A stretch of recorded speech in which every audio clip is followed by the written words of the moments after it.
ABC. Brought to you in part by Samsung QLED TV, the official TV of ESPN College Football. Tonight from gargantuan AT&T Stadium in Arlington, Texas, it's one of the biggest games of this opening weekend of the college football season. Malik Rosier and the Miami Hurricanes, off a 10-win season a year ago for Coach Mark Richt, take on Ed Orgeron and the LSU Tigers. They'll be led tonight by a new starting quarterback, Joe Burrow, the Ohio State graduate transfer. It was clear when these teams took the field about an hour ago, they're ready to get after each other and start the season. Miami trying to prove it's back among the nation's elite. LSU trying to prove it's still there. The U and LSU in prime time. And welcome everyone to Sunday Night Kickoff presented by NHTSA. A marquee matchup, two top 25 teams in the preseason, 8th ranked Miami and number 25 LSU. Good evening everybody and welcome. I'm Sean McDonough along with Todd Blackledge. We'll be joined in just a moment by Holly Rowe. Delighted to have you with us for this Sunday night treat for college football fans who can't get enough on this opening weekend. Todd, the 10-win season for Miami last year, the first for the Hurricanes since 2003. That's hard to believe. They think they're better this year. They bring back most of that talent. Right. Is the U back? I'm not ready to say they're back to national championship level, but they're getting closer. When I saw them on the practice field this week, they're starting to look like I would expect Miami to look. Mark Richt and his staff really starting to recruit the South Florida area really well again. I think they have to be a better team, a more consistent team, particularly offensively this year. They did a couple unique things last year. They were 4-0 in close ball games, and they forced 31 turnovers. You can't count on doing that year to year. I think they're not going to sneak up on anybody. They have to be consistently better. Meanwhile, LSU 9-4 a year ago. They're in the top 25 in the preseason for the 18th straight year. Only Boise State has a longer such streak, but obviously they're barely in the top 25. A lot of people think they're heading in the wrong direction. Here's a great opportunity tonight on this stage against this team to make the point they're still elite. As long as they play defense the way I think they're capable of playing this year, they'll be in every ball game. They don't have to go in the other direction. The big question, can they play offense? More specifically, can they throw the football better? New offensive coordinator, new graduate transfer quarterback. I think this game is more important for LSU tonight than Miami because of what follows with their schedule. Very important for them to get off to a great start. And Miami has the experienced quarterback. Joe Burrow makes his first start for anybody at the college level tonight. More on the quarterbacks in a moment. Miami and LSU coming up. The Nissan pregame rush is next after this message and a word from our ABC stations. Designed.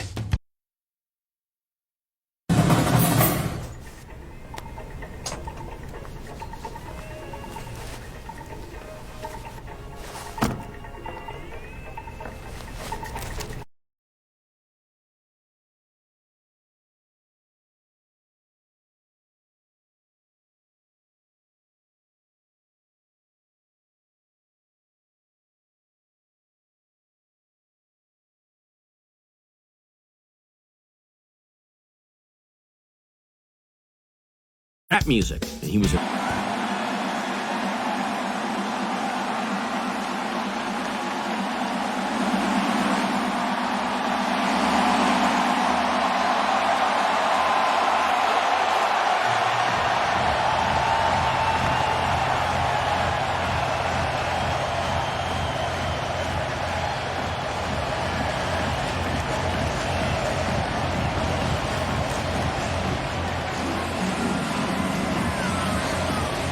back deep for the kick from Avery Atkins, a true freshman. A lot of these freshmen seeing their first college action in Jerry World. So many butterflies normally and compounded on national TV in this mammoth facility with about 80,000 on hand. And DeeJay Dallas, a couple of yards deep in the end zone, takes a knee. So here comes Malik Rosier. Last year, a lot of commentators called him Rosier. When we visited with him the other day, he said his name is Malik Rosier. So we like to call people by what they call themselves. And last season, despite the difficulties down the stretch. 31 touchdowns responsible for. He threw for 26, ran for 5. That broke a record held by Vinny Testaverde, who set it back in 1986 when he won the Heisman Trophy. They opened in the pistol. Travis Homer, their leading returning rusher, takes the handoff. Ahead for about 2 before he was driven back by Jacob Phillips, part of an outstanding linebacker core. Both teams have terrific linebackers. Very good. It's going to be very difficult to run between the tackles against this LSU defense. Very stout. They play a base 3-man front defense. Miami plays a base 4-man front defense. Dave Aranda in his 3rd year as the defensive coordinator. Again, the pistol.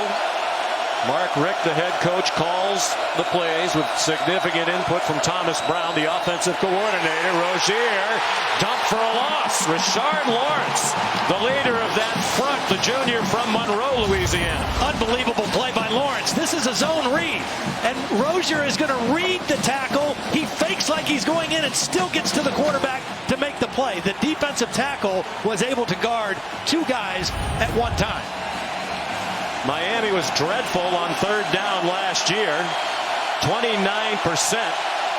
and even worse during that 3-game losing streak at the end of the year when they were at 22%. It's an area they hope to make major improvement. It's a screen for Homer, and not very far goes the running back. He ran into Devin White, one of the best linebackers in the country. Couldn't ask for a better opening series. If you're LSU defense, a quick 3 and out, and they should get decent field position on the exchange here. Zach Fiegels, a sophomore, returning starting punter for Miami, and a newcomer for LSU.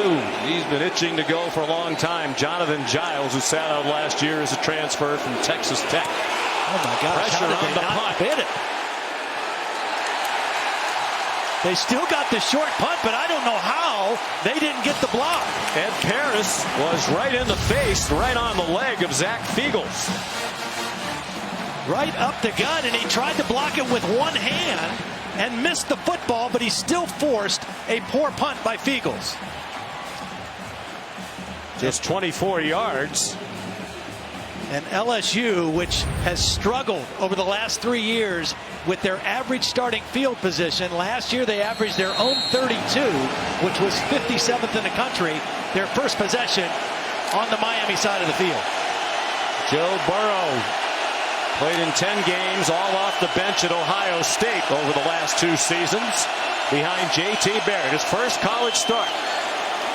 And they give him an easy throw to get him started. Leonard Fournette, the younger brother of the former LSU great Leonard Fournette, ahead to the 42-yard line of Miami, tackled by Michael Jackson. You're exactly right, Sean. Just a nice, easy throw.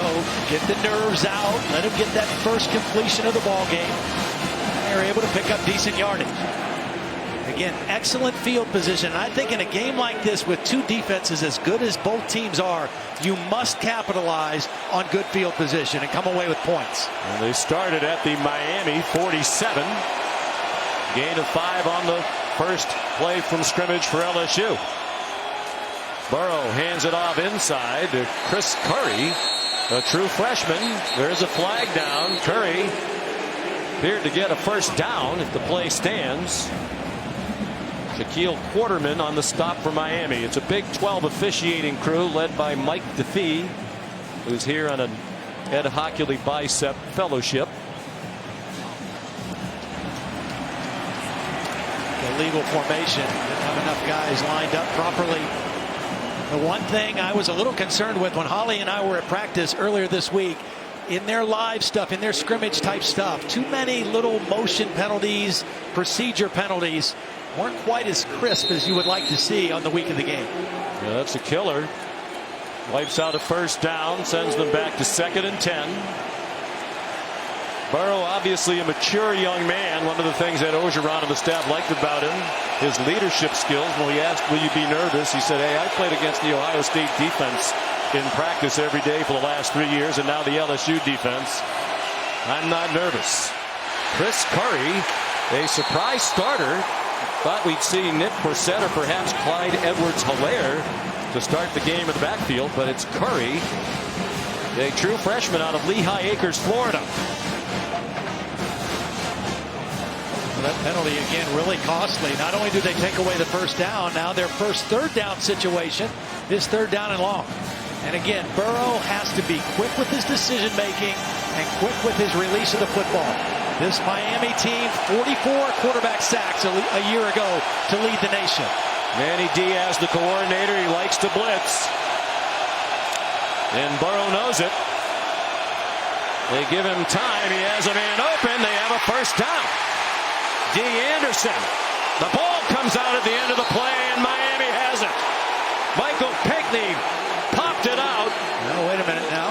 They might be premature in giving Miami the ball. Their sideline nearest to it erupted, thinking the turnover chain was going to make its first appearance of the year, but the officials.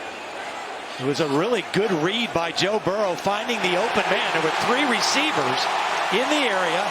He found the opening and got the first down. That was D. Anderson on the completion. You must take care of the football. You've got to know that this is a team in Miami that thrives on forcing turnovers. You got to protect the ball as you're going down. I think the ball did come out, but LSU came away with the recovery. Yeah, no doubt it's a fumble.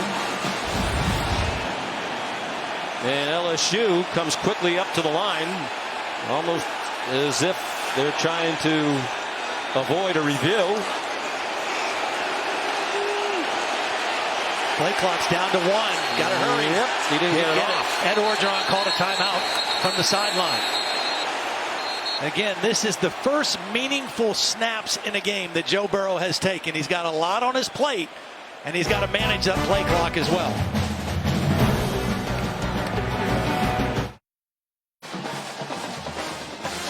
It's Manny Diaz, a defensive coordinator. Last year, one of the best things Miami did was force turnovers. Third best in the country. Of course, that birthed the whole turnover chain and so much energy around this Miami football team. And almost got one there. Now, LSU, on the other side, interestingly enough, tied an NCAA record with only 8 turnovers last year, 4 interceptions and 4 fumbles. So that's a key storyline in this game because Miami, that is just a juice play for them. If they can create turnovers, it affects field position, it affects momentum, and it was a big part of their success in 2017.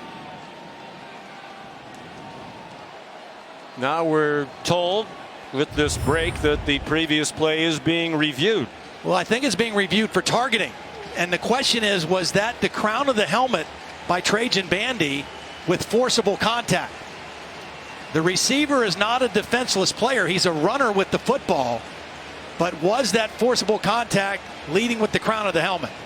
Well, let's bring in our rules expert, longtime on the field official, Bill LeMonnier. Bill, what do you think? Well, there's 2 possibilities here. The targeting is one.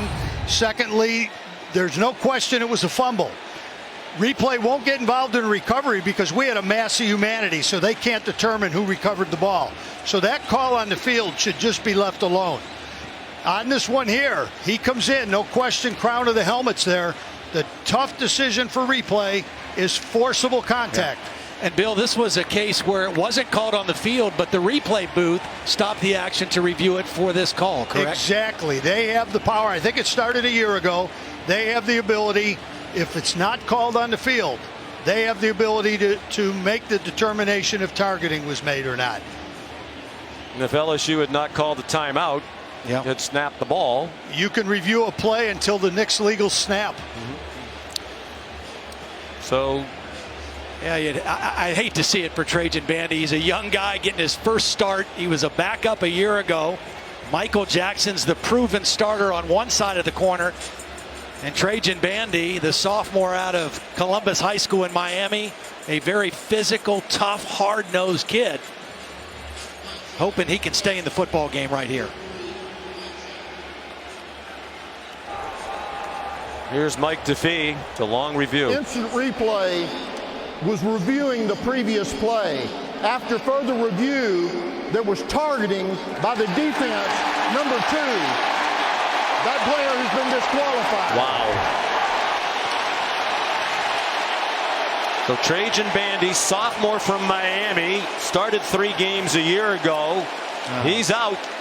And that affects Miami in a huge way. Not only is he the starter, but that also disrupts their rotation with 3 corners. So now Javonte Dean, who we knew we would see a lot tonight, the junior college transfer, is going to be in on a full-time basis now, and they will have to figure out who their third guy is in now when they get into their sub-packages. A key loss for the Hurricanes. You think if LSU had gotten the playoff quickly, that would not have happened. So they benefit from trouble with having to call a timeout. Here's Nick Brossette.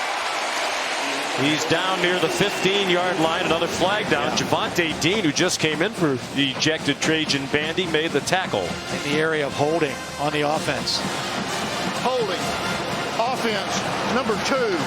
10-yard penalty from the previous spot. Replay first down. Justin Jefferson. Yeah, if you're a wide receiver, you just want to be a mosquito. Just get in the way. Just get in the way. Keep your hands inside. Don't grab. You don't need to overpower a guy. Just get in his way. Really looked like a lot of grabbing there. No, it wasn't. But another costly penalty that sets him back after a good run. Of course, a big story this year for LSU, in addition to the new quarterback, it's running back by committee. Throughout the years, they've had so many star running backs. They don't have the big name ball carrier. This is Nick Brossette, who's their leading career returning rusher with 306 yards career entering the season. Joe Jackson made the tackle. The other thing we're seeing differently with Steve Ensminger, the new offensive coordinator. We haven't seen the quarterback under center. We haven't seen a fullback, I formation, a lot more shotgun, and 3 wide receiver sets.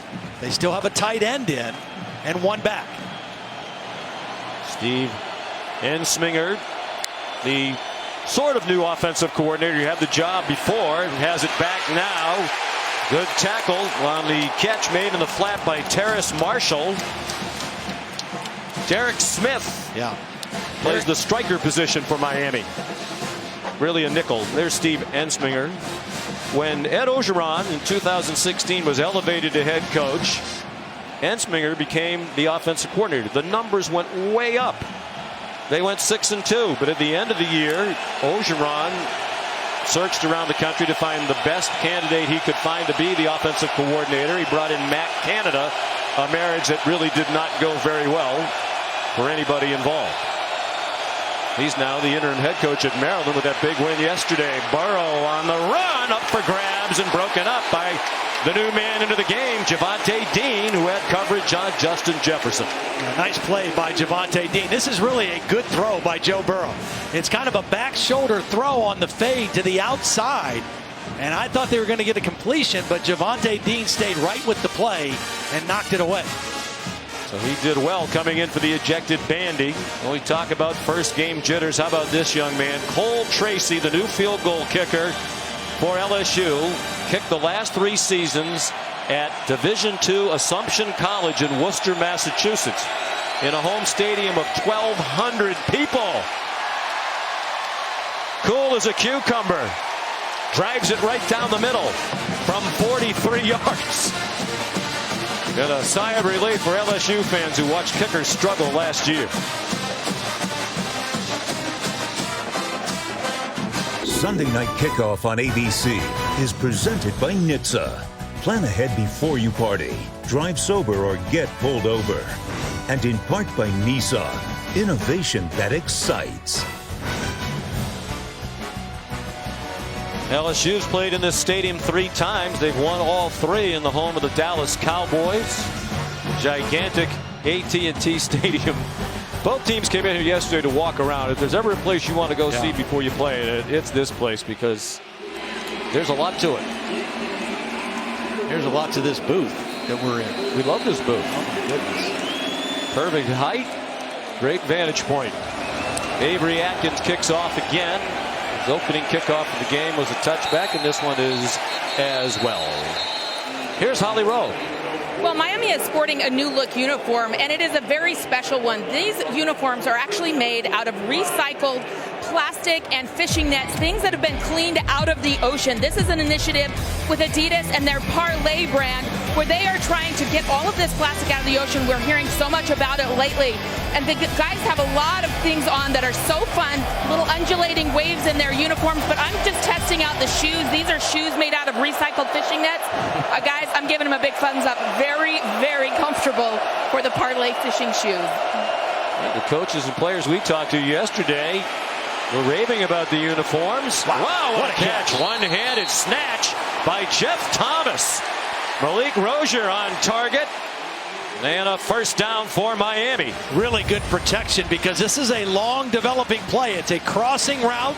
The slot receiver Thomas finds the hole behind the linebackers and then makes the one-handed catch. But it started with outstanding protection. 17-yard gain on the completion of the speedy slot receiver. Jeff Thomas. Play fake. And Rosier, they like to throw it deep, and he's on target again. Into LSU territory near the 25-yard line. Lawrence Cager with Christian Fulton in coverage and Michael Irvin on the Miami sideline. Loving every minute of it. Christian Fulton getting his first action in 2 years. Starting at corner, he stumbled a little bit coming out of that break, and it was a beautiful throw by Rosier. For 33 yards. Rosier ran for 468 yards. Last year, he's a threat to run. He's down to the 20-yard line. Glenn Logan made the tackle. Little play action. They picked up the safety blitzer, Delpit, and then a beautiful throw over the outside shoulder. And again, the little bit of a stumble by Fulton got the separation for Cager. Again, we talked about the red zone. They're just outside of it, but that was not an area of strength last year for this Miami team. I think the quarterback run, either by design or improvising in the red zone, is critical.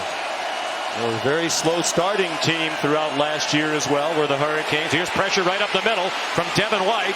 Rosier got away and throws to the end zone, incomplete. Good coverage by Grant Delpit on Brian Hightower. Delpit, they believe, is one of the best safeties in the country. Well, he does a lot for him. He's 6'3", 205 pounds. We saw him blitz on the play before. They like to move him around and use him in a lot of different spots. That time he was in man coverage on a wide receiver. Just shows you the versatility of this young safety. Third down again. Last year, Miami 29% conversions on third down. That's a poor number for a good football team. And 0 for 1 tonight. Third down and 7. Again, they try to put pressure up the middle. Rosier, a high throw, incomplete. Looking for Jeff Thomas, who stands just 5'10", and the coverage from Terrence Alexander, a graduate transfer from Stanford. Both of these defenses like to play a lot of man coverage, a lot of tough press man coverage, and they force quarterbacks to make difficult tight throws. That was an errant throw by Rosier. And field goal kicker questions on each side. Here's Bubba Baxa. Hard to believe, but 4 out of 10 last year in Pasadena, Texas, near Houston, about 4 hours from here. He was one of the top ranked kickers in the country, but he was number 4 by ESPN.com. He has a big leg. He's trying to tie it from 38 yards, and he does. So a great start for the new kicker on each side. 6:49 to go in the first quarter. Miami and LSU tied at 3.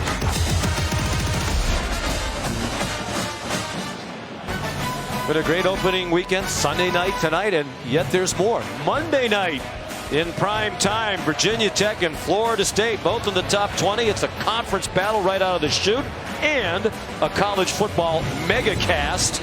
We'll have you covered on ESPNU, News 3, alternate productions to bring you the game in the biggest way.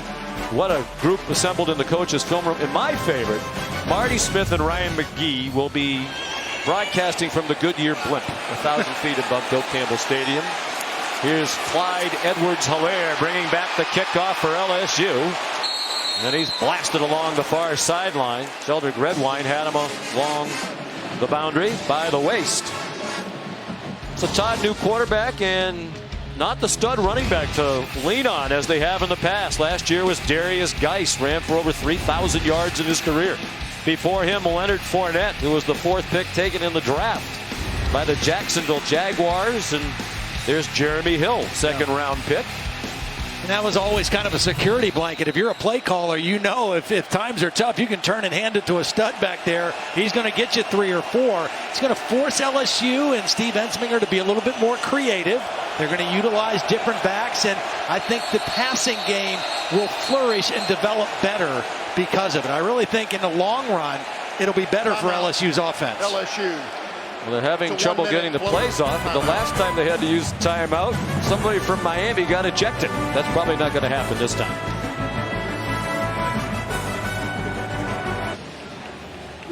We're back in Arlington, Texas. Sean McDonough with Todd Blackledge and Holly Rowe. Miami and LSU tied at 3. 1st and 10 for the Tigers from their own 27 out of the pistol with Joe Burrow, the quarterback. He pulled it down under some duress and lost a yard. Jonathan Ford. Now, this was a well-timed inside blitz by Shaq Quarterman. He didn't get the tackle, but he forced Joe Burrow to leave the pocket, and it resulted in very little gain.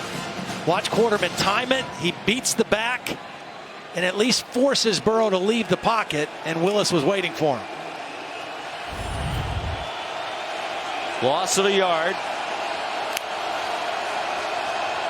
Experienced group of Miami linebackers, Quarterman, Pinckney, McLeod, starting together for the 3rd year in a row. Hand off to Clyde Edwards-Helaire, part of that running back by committee, sophomore from Baton Rouge, who Ed Ogeron says is explosive. Nowhere to explode there as he ran into Jonathan Garvin. Yeah, nice play by Garvin, cracking down on that. This is where Joe Burrow has to be very smart with the football. 3rd and 11 against a team that led the nation in pass rushing last year and sacking the quarterback and forcing turnovers. If it's not there, there's nothing wrong with punting the football. Coaches say he's very smart, very poised, very accurate, and a good athlete. He can make plays with his feet. He's surrounded, hit as he throws, and it's an incomplete pass. At least we think. So far, they haven't blown it dead. Miami's Michael Jackson runs it in. And no whistle so far. So for the moment, it's a touchdown after Joe Jackson and Gerald Willis got in the face of Burrow. Well, I'm sitting here looking at it. I think he was throwing the football. It came out funny. It looks like it slipped out of his hands, but I think his arm was coming forward. Recovered by the defense for a touchdown. It'll be reviewed. This pocket collapsed in a hurry. Joe Burrow had no thing to do as that arm is coming forward and the ball slips out. That's an incomplete pass. No doubt. I think this will be brought back. Bill Lamagnier, it seems in recent years the mechanics of this have been if there's any doubt, let the play go rather than blow it dead and then maybe you shouldn't have blown it dead. At least this way they can correct it after the fact. I agree with you on when in doubt. I think this was clear. I think it should have been called an incomplete pass flat out on the field. I think because the ball came out so weird looking, there was no spiral. It clearly slipped out of his hands. Maybe that's why it looked more like a fumble, but his arm was coming forward. Any movement of the arm forward, it becomes a forward pass. Yeah. That's very clearly a forward pass. I guess the only question was the ball coming out of his hand, but it's pretty firmly in his grasp there as he throws it forward. And you see what Miami thrives on. 3rd and 11. They pin their ears back. Joe Jackson and Jonathan Garvin collapsed the pocket from the ends. Gerald Willis came in with a hit from the inside. You want to avoid as many of those situations as you can against this Miami defense. And as Mike DeFee talks to the replay booth, there is an injured LSU player, Adrian McGee, their starting right tackle, junior from Franklinton, Louisiana. New starter there, started just 1 game last year, was against Auburn, but played in 12. After further review, it's an incomplete forward pass. It's 4th down and 11 at the 26-yard line. Please set the game clock to 5:20, 5:20. You know, Joe Jackson was very efficient last year for Miami, 6.5 sacks, but they think Jonathan Garvin on the other side, who was working against Adrian McGee, they think he is going to have an outstanding year. One of those guys who came to Florida, a big frame, about 220 pounds. He's now over 250. His nickname is Spider. He's a very hard guy to block, particularly when you get him on a 3rd and 11 kind of situation. So now a punt from Zach Von Rosenberg. DeeJay Dallas back deep for Miami. Von Rosenberg, 27 years old. Spent 6 years in minor league baseball as a pitcher, retired from baseball and walked on to the LSU program. Punted for them last year. Beautiful. Dallas makes a fair catch. Right on the numbers. Nowhere for Dallas to go. A very dangerous returner, but you pin him right there on the numbers. He's got a fair catch. 45-yard punt.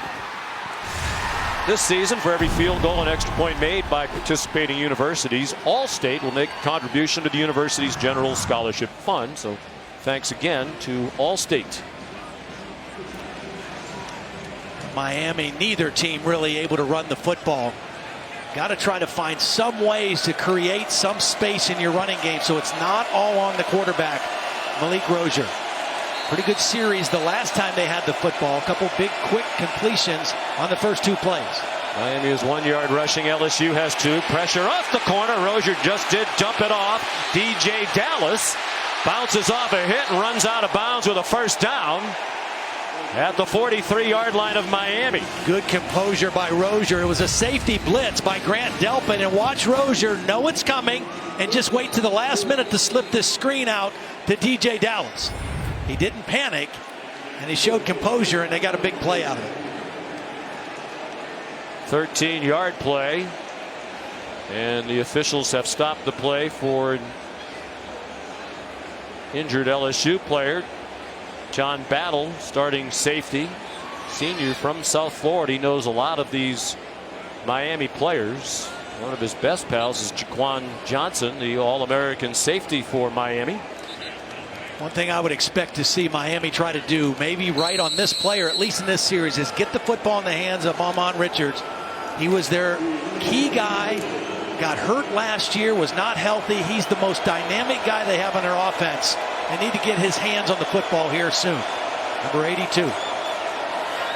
After the play fake, a bullet thrown by Rosier to the 50-yard line to Mike Harley, sophomore from Fort Lauderdale, tackled immediately by Kerry Vincent. Now that little play action that Miami is using right now, the run is not a real threat, but it's just buying enough time for Rosier, and it's an extra blocker in there by keeping that back in after the fake.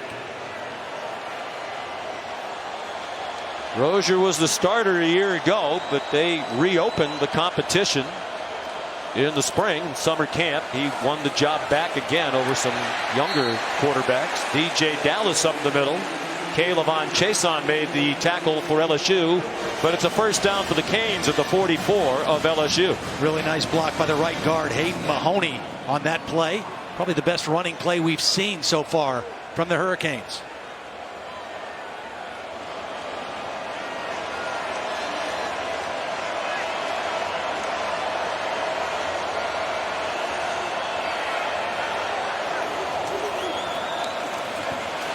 Rosier had to take off against a 4-man rush, and he turns it into a game when it looked like he was in trouble. He got swung down by Devin White at the 40. Good, smart decision. That was a really nice upfield rush by Kaylavon Chason, and he was able to step underneath it and turn it into a positive gain. He didn't hesitate when he made his decision to run, and he ended up picking up 5 yards.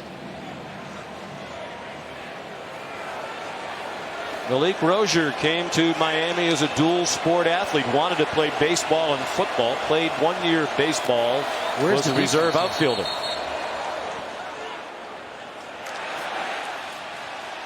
They called timeout. They were messed up defensively. I don't know if they didn't have enough players on the field or what. LSU takes their third and final timeout of the half. 30 seconds. Third timeout. We're not out of the first quarter. I guess, Todd, it's not surprising in a first game.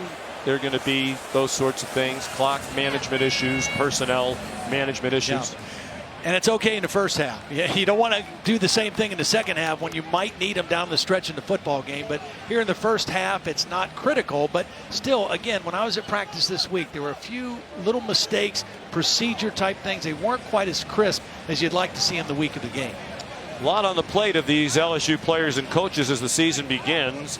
It's very unusual. You have a players-only team meeting before the year even starts. That happened in the preseason for LSU. But Ed Orgeron said he encouraged it. They had a four-way quarterback battle in the preseason. Right. When they released the grades to the four quarterbacks, two of them left that day, the guys who were graded out third and fourth. So Ed Orgeron wanted his players to get together and talk about it because he thought it was a traumatic experience to lose two teams. It was. I mean, those two guys were teammates. They were loved by the rest of the team, but they had to make a decision. We're going to start giving more reps to the top two guys. We can't give equal reps to four guys anymore, and the other two guys decided they wanted to transfer and try to make it happen somewhere else, very similar to what Joe Burrow did when he left Ohio State. For a distance, a players-only meeting sounds bad, but the LSU folks said it was good. DeeJay Dallas turns the corner. Great balance and has a first down. He got finished off by Grant Delpit as Kerry Vincent had him down low. A gain of 8. DeeJay Dallas is a big kid. He's 220 pounds. Now, he played some wide receiver last year early, and he lost weight to play more effectively at the wide receiver. When they moved him back to running back, he gained some of that weight back, and now he's up to 220. Showed good balance and strength on this run. Following the block of the guard, Mahoney. Greedy Williams, the outstanding cornerback who missed the tackle for LSU, injured on the play. He's a sophomore. First team preseason All-American. Had 6 interceptions last year as a freshman. So that puts a true freshman in the game right now. Kelvin Joseph right here, number 1. If I'm Mark Richt, I'm thinking let's go after him right now. He's got Lawrence Cager out there on him. Highly touted prospect out of Baton Rouge. The coaches just wondered about would the lights be a little too bright in the first game of his career. Trayon Gray up the middle. K'Lavon Chasen made the tackle. Here's Holly. Well, guys, one of the reasons that LSU had to take that defensive timeout, they are all discombobulated because they're missing 3 guys on defense right now. I saw John Battle go out injured. Todd Harris, number 33, his backup, had gone to the locker room. Jacoby Stevens, number 3, is out there right now, and Greedy Williams has limped off. So they're all in a disarray in the back end right now with players going out. Dave Aranda trying to sort it out. Rosier with time, single coverage, and it's incomplete. Intended for Amon Richards. Todd said they'll try to find ways to get it to him. They think he's the most dynamic player on their offense. Christian Fulton, the coverage. Beautiful coverage. He's reading the eyes of the receiver. As soon as he sees those eyes go up to the football, he rips that arm up through. He gets his head around and rips that right arm up through and is able to knock the ball away. Beautiful coverage on the sideline by Fulton. They didn't expect to have this season. A couple of weeks ago, he was suspended, but then reinstated. We'll have more on that as we go along. They love to throw it deep. They do again, and that one's out of bounds in the direction of Lawrence Cager. With the freshman just into the game, Kelvin Joseph in coverage, and more of the same from a year ago from Miami. 0 for 3 on 3rd down. Well, one of the areas that Malik Rosier, as good as some of his numbers were last year, when they threw the ball down the field, he wasn't very accurate. His percentage was pretty low. It was 54% overall, which is not high by standards today. But down the field, it went down significantly. Here's the true freshman, Bubba Baxa, from 45 yards. It's hooking wide left. So he's 1 for 2 in his debut in his home state of Texas.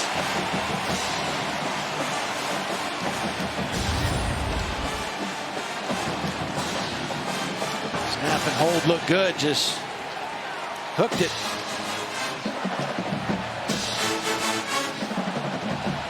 Well, they have scrimmaged in Hard Rock Stadium, their home stadium in South Florida, the home of the Miami Dolphins. And the first time they scrimmaged in there, Bubba Baxa didn't fare very well. He said he was a little thrown by being in a huge NFL stadium. Mark Richt said it was his fault. They didn't warm up well enough before that scrimmage. But he's been in an NFL stadium before, but not in a real game. Clyde Edwards-Helaire on first down for the Tigers, tackled by Sheldrick Redwine, and we're under 2 minutes to go in the first quarter. New right tackle, and remember we saw the starter Adrian McGee shook up in the last play. His backup is in now. Junior college transfer. Badara Traore, the #1 junior college offensive lineman prospect in the country, and Burrow almost threw an interception to Javonte Dean. He almost threw an interception, and Miami had a late hit on the quarterback, and so LSU is going to get a break. Personal foul, roughing the passer, defense number 31, 15-yard penalty from the previous spot, automatic first down. He was an unblocked rusher. There was a miscommunication between the quarterback and the receiver, and just a late hit after the ball was released. Nobody picked him up, and just an unnecessary hit. Joe Burrow not only lucky it wasn't picked, but he picked up 15 yards on top of it. I think they have to throw on first down, though. They came quickly to the line right out of the huddle. Miami was ready to go from their own 43. The Tigers on 1st and 10. Burrow on target, and it's dropped. Derek Dillon could not hang on. Ed Orgeron said, our guys will be open. We had a little bit of a problem in the preseason with drops, and here's one in the game. Good read right in between the linebackers and zone coverage, and that's a ball that has to be caught. Good protection. Quarterback puts it on the hands, and Dillon's got to come down with that one. Burrow got away from Demetrius Jackson, ran out of time, and threw it away. Not only is LSU replacing the quarterback, Danny Etling, who was signed by the New England Patriots to their practice squad today.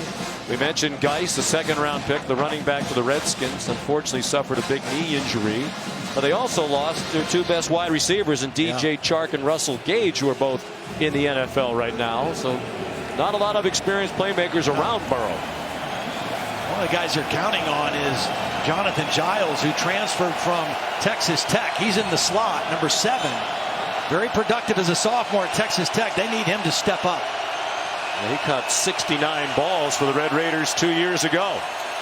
Burrow on target, first down into Miami territory.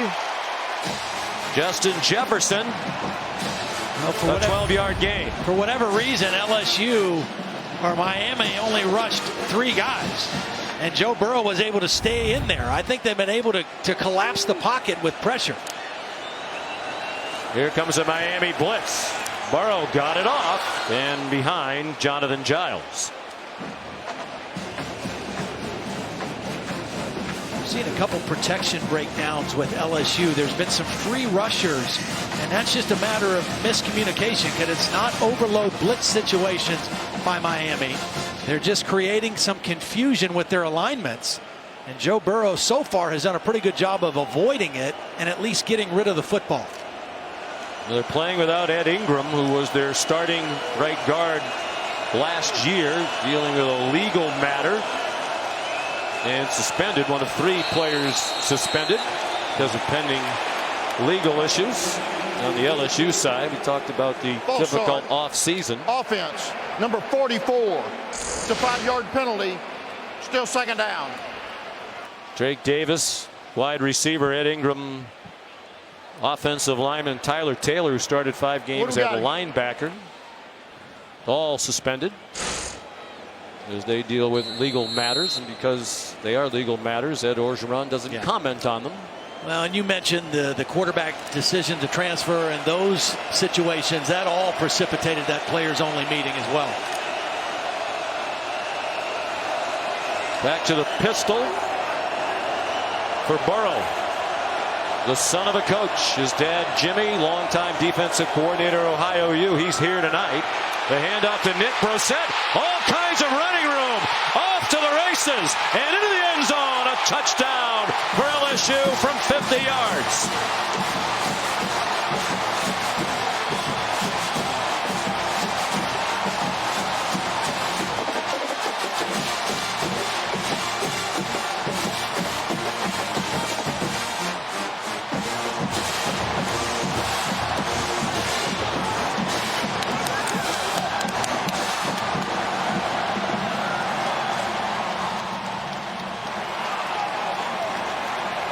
Brossette in high school ran for 141 touchdowns, the state record by a mile.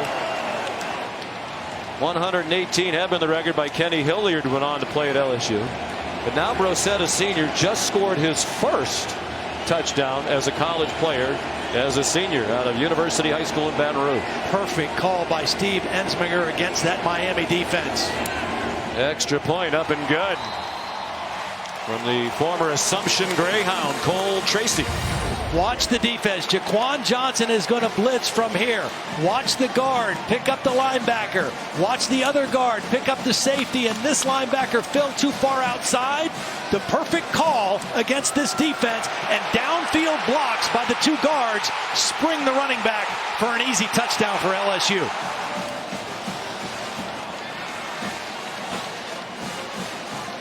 Miami very aggressive, trying to come after the quarterback. They got caught in the blitz that time, and it turned into a big running play for the Tigers. By Brossette.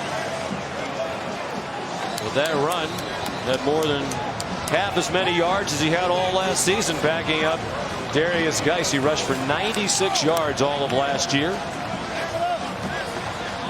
He is their leading returning rusher. Damian Lewis, the right guard. Garrett Brumfield, the left guard. Outstanding blocks at the second and third level of that Miami defense on that play.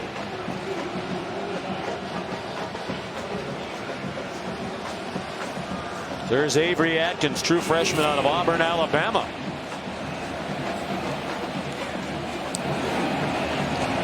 Jeff Thomas and DeeJay Dallas back deep.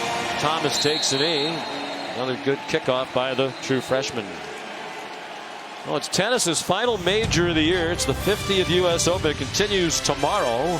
Among those in action, Roger Federer, Novak Djokovic, and Maria Sharapova. Don't miss the round of 16 matches on ESPN2 at 11 a.m. Eastern Time tomorrow, followed by our primetime coverage at 7. I watched a lot of the tennis today. Yeah. Rafael Nadal had a terrific match. Serena was fun to watch as always. Loved the tennis. Yeah. Are you a player or just like to watch? That was my sport when I was a kid. Okay. Now you're a golfer. My modesty prevents me from saying I was a ranked junior player in New England. If I was immodest, perhaps I would say that. Humility being one of my greatest strengths, I'm not going to bring that up. Amon Richards made the catch for Miami and almost got a first down, just inches shy of the yard line to make. We're coming toward the end of the quarter.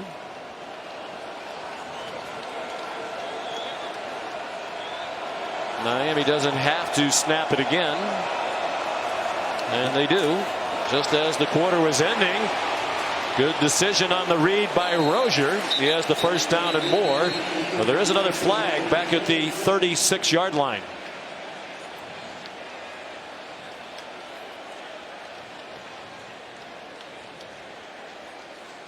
Lots of stops and starts in this first quarter. This is an accepted penalty. It'll be the 6th, 3 against each team. Holding. Offense, number 78. It's a 10-yard penalty from the previous spot. Replay second down. We'll have one untimed down. Tyree St. Louis got caught with his left hand. Watch at the end of this play. The left hand just going to grab the jersey of Michael Divinity. And that's where the penalty occurred.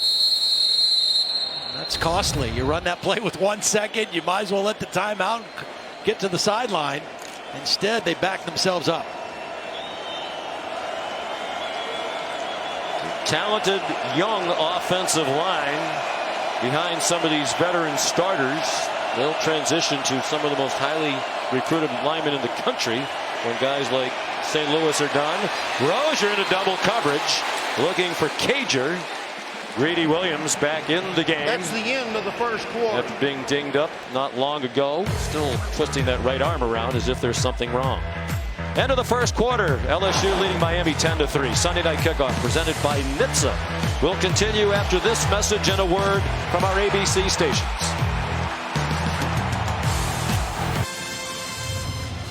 Back at AT&T Stadium.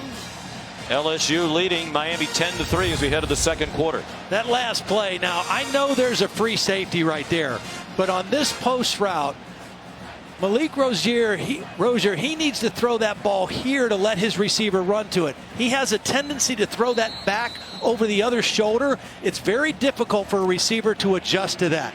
Yes, there's a free safety there, but let your guy run to the football. And Mark Richt told me that's the one route that he has a little bit of problem throwing down the field and not leading him back towards the middle where the guy can run to it. Third down and 11 on the first play of the second quarter. And they still cannot convert a third down. Brian Hightower, the catch, got close to the marker but didn't quite get there. A couple of yards short. An incomplete pass. And now they're waving it off for an incomplete pass. Well, with Christian Fulton in coverage. Yeah, third and long, and they played zone. They normally play man, but they played zone and forced the underneath throw and then made the tackle on the line at the sideline. But it was incomplete anyway. So they're 0 for 4 on third down. After a 2 for 10 in the Orange Bowl against Wisconsin and a 3 for 16 in the ACC title game against Clemson. Hoping for improvement, haven't experienced it so far yet on third down. Here's Zach Fiegels, the son of the great Jeff Fiegels, Miami alum, 22-year outstanding punter in the NFL. He's here tonight. He didn't like that one from his offspring. Short kick out of bounds at the 42-yard line. Now let's take a look at two more in a jiffy, brought to you by Jiffy Lube. Well, we talked about Joe Burrow being the son of a coach. He is going to see this safety, Jaquan Johnson, show blitz. And when he sees that, he's going to change the play. He's changing it to a run away from the safety blitz. And it just so happened they caught Miami perfectly in the movements and the blocks downfield. And instead of just going from a bad play to a good play, they went to a touchdown. They go under center on 1st and 10. Here's Chris Curry sliding out across the 44. Gain of 2. Joe Jackson on the tackle for the Canes. Dara Traore is still in at that right tackle position for Adrian McGee. That was a battle in the summer camp. Traore, number 74, mammoth. 6'7", 323 pounds. Out of Hyde Park, Massachusetts, great city of Boston. Quick pop to Justin Jefferson, and he's dumped by Jaquan Johnson after a gain of 2 more. You see why Jaquan Johnson, even though he's not built like your prototypical free safety, he plays much bigger than his size suggests. Very sure tackler, 96 tackles a year ago, and that was just form tackling out in space on a very nifty wide receiver. He was their leading tackler last year. They bring their top 5 tacklers back from that excellent defense of a year ago. Third down and 6, 13.5 to go till halftime. Burrow being chased to the sideline, cuts it up the field and gets within a yard of the first down. Michael Jackson the stop, and Ed Ogeron has a decision to make on 4th down and 1 just across midfield. Well, he's bringing heavy personnel in. He's not taking long to make this decision. Wouldn't be surprised to see the quarterback under center and maybe even go to a long count here and see if they can draw Miami off sides. Well, he said let's go if you read his lips, so I think they're not just going to line up and try to draw him off. I think they're going to do it.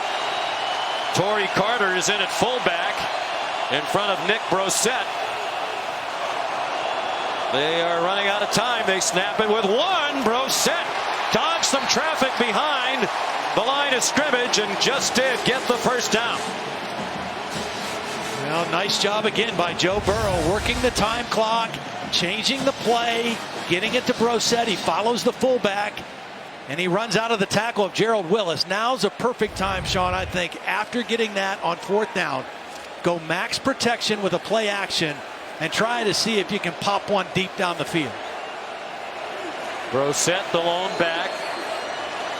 Carter, the fullback, lined up at the end of the line, trying to lead the way for Brossette, who got knocked forward to the 43 of Miami. 12 minutes to go in the half, and LSU leading 10-3 in the first meeting between these two schools since the 2005 Peach Bowl, which the Tigers won in a rout 40-3. It was an ugly night for Miami. Really nice block on that play by Foster Moreau, the tight end wearing that number 18, that coveted number 18 jersey for LSU, leading the way on that play. Chris Curry ran into Willis, and Willis didn't miss that time. Curry tried to bounce away, and Scott Patchen made sure he did not. Very good first step quickness. Here's Willis. He's just going to step to the outside. The tackle doesn't get the block on him. That looks like a miscommunication up front. You don't want to turn that guy loose. He's the most disruptive guy on the inside of that Miami defense. A New Orleans native, and made a big play there. Played 1 year at the University of Florida, did Willis. 3rd down and 10. Burrow after a short set, throw behind the receiver. Nice catch made by Giles. Great effort after the catch by Giles. So get within about a yard of the first down. Al Blades made the tackle. Well, they did it once.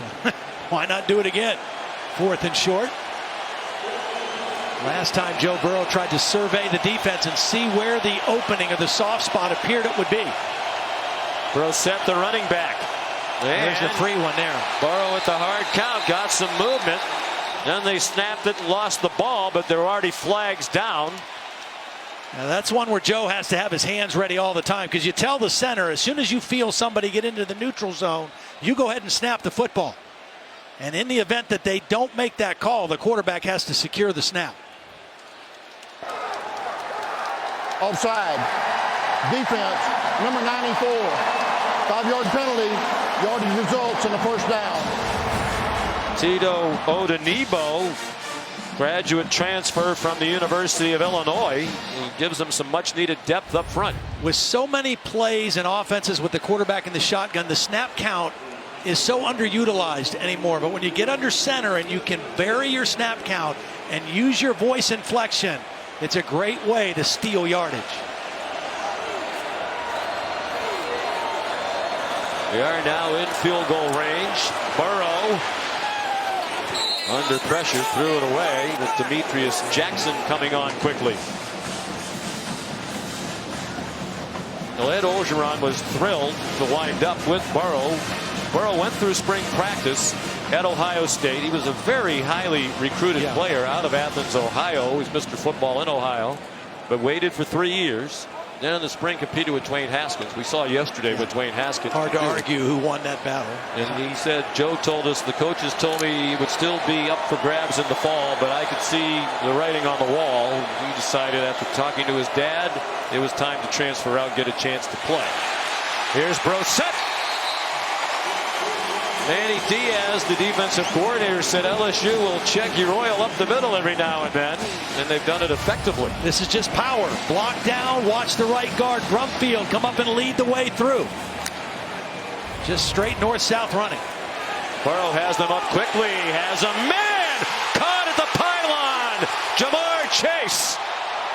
I think they're going to say he was out before he crossed the pylon, just inside the 1-yard line. Yeah, they confirmed there was no signal. The ruling on the field is a completed catch. First down. A little stop and go, a little stutter step by Chase is what beat Javonte Dean. Well, LSU is racing up to the line, and Brossette scores a touchdown. Looked like it might have been a touchdown on the previous play had it been reviewed. But it doesn't matter now. Brossette, who hadn't scored in his entire career, has 2 touchdowns in the first game of his senior season. The running game that had been pretty silent early in this game starting to come alive for LSU. Brossette showing good, strong running, good push up front, the left side. Brumfield and Charles, and another touchdown for the Tigers. 11-play, 58-yard drive. LSU sharp in this opening half of the season. Here's Cole Tracy, who didn't miss an extra point. 67 attempts at Assumption last year for Coach Bob Chesney, right down the middle. I think you're right. I think they might have, if they'd have taken a look at this, it might have been for a touchdown. But I think LSU felt like the Miami team was deflated and just wanted to line up and pound it right at them. And they got the touchdown anyway.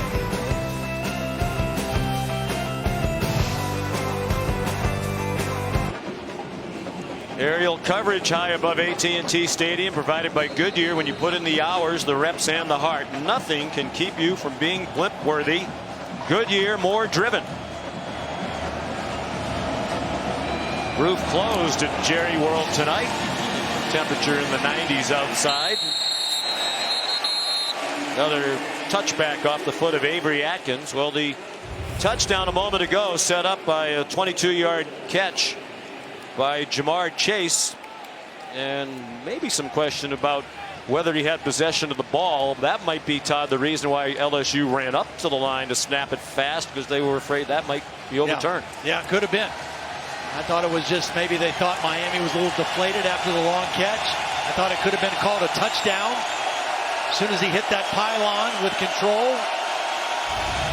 Nevertheless, they got the touchdown. Yeah, Bill Lamagnier, our rules expert, thought it was the correct call of a catch.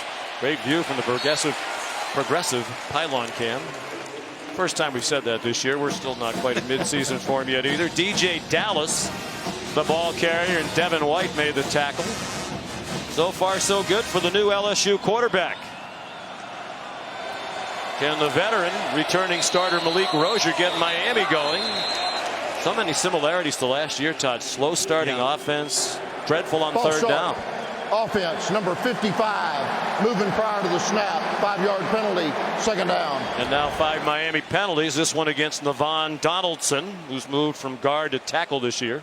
One of the reasons that I don't think Miami is quite ready to be back to that national championship level is I don't think they have a dominant offensive line. I think when their teams were great, they had the same kind of defense and speed, but they had a dominant offensive line as well. They don't quite have it. I think they will. I think they've got some really good young talent, but they don't have the ability right now to control the line of scrimmage. And we're seeing that in the early part of this game.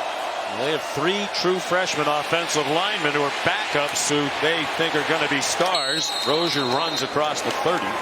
Cleveland Reed, John Campbell, DJ Scape, all very highly recruited offensive linemen. And Mark Richt said, when they're ready to go, we will be a dominant offensive line. And I think then that doesn't put all the pressure on your quarterback, and it doesn't put you in as many difficult third down situations because the run is always a threat. Now, this is a manageable third down where run is just as effective as a pass. It's a run with DeeJay Dallas.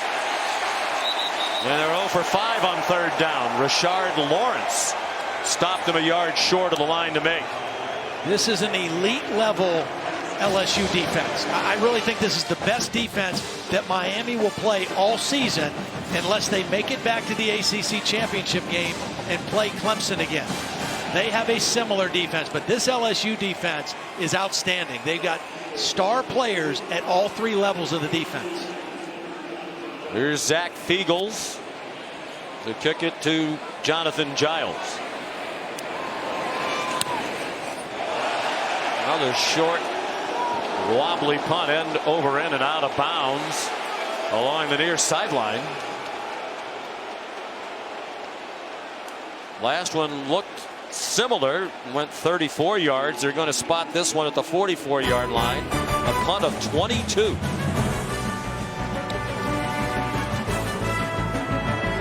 Sunday Night Kickoff, presented by NHTSA on ABC, is brought to you by Samsung QLED TV, the official TV of ESPN College Football. 2 of the great programs in college football, LSU with 3 national championships, Miami with 5. Miami's all in a span between 1983 and 2001. Ed Orgeron, the head coach at LSU, was an assistant coach at Miami for 2 of those national titles. Coached the defensive line. You'd look like a pretty good coach if you were coaching Warren Sapp and Russell Maryland and Cortez Kennedy. That's really where Ed made a name for himself. His team up 17-3 and out firing, wide open receiver Justin Jefferson. Lost the ball, but he was well out of bounds at the end of the play. Burrow on target for 37, much of it on the run. Really good pass protection. Because of the motion, they weren't able to press cover on Jefferson. He had off coverage. The corner had outside leverage, and that in route was an easy throw and catch for Burrow. But it started with excellent protection and a nice first down throw. And I think this is a critical possession for the Miami defense. They have got to make something happen here because their offense is struggling. And Burrow really managing the line of scrimmage several times like a seasoned veteran. See, that's a guy who's got a dad for a coach. I'm not telling you. Offside. Defense, number 93. 5-yard penalty. First down. I thought it was interesting. Manny Diaz described Joe Burrow. He says he grew up in the game. His dad being a defensive coordinator, not an offensive coordinator, but a defensive coordinator. He knows little things to do that disrupt the defense. And that was a big play. 1st and 5. Already up by 2 touchdowns with 6.5 to go in the half. Some missed tackles and a tough run. Clyde Edwards-Helaire. First down inside the 10. 7-yard gain. I think Miami was going for a strip there. Instead of just making a tackle in the hole, they were trying to rip the football out. They're feeling a little sense of desperation, I think. And LSU capitalized with a good, strong run inside. Well, the defense scuffled at the end of last year as well. Obviously, some of that hand in hand with the difficulty the offense had.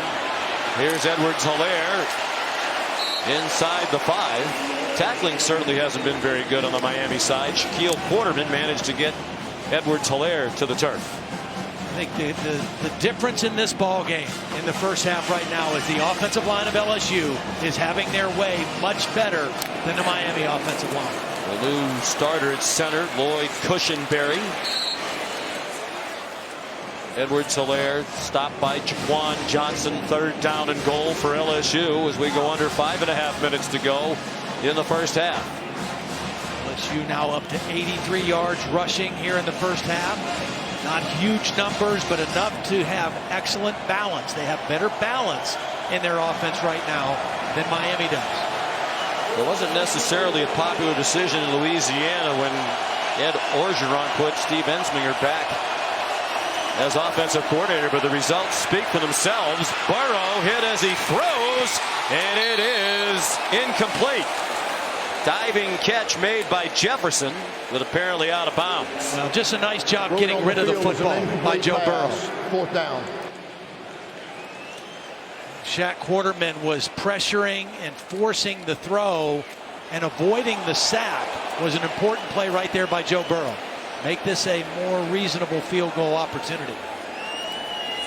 For Cole Tracy, native of Southern California, went nearly 3,000 miles to kick at Division II Assumption College. The ruling on the field is an incomplete pass. That plays under further review. If they give him the catch, it might be a 1-yard gain. It wasn't a touchdown. You mentioned earlier the problems as we take a look at the replay. There you see Burrow just getting rid of the football, avoiding the sack. Jefferson trying to work back to the ball.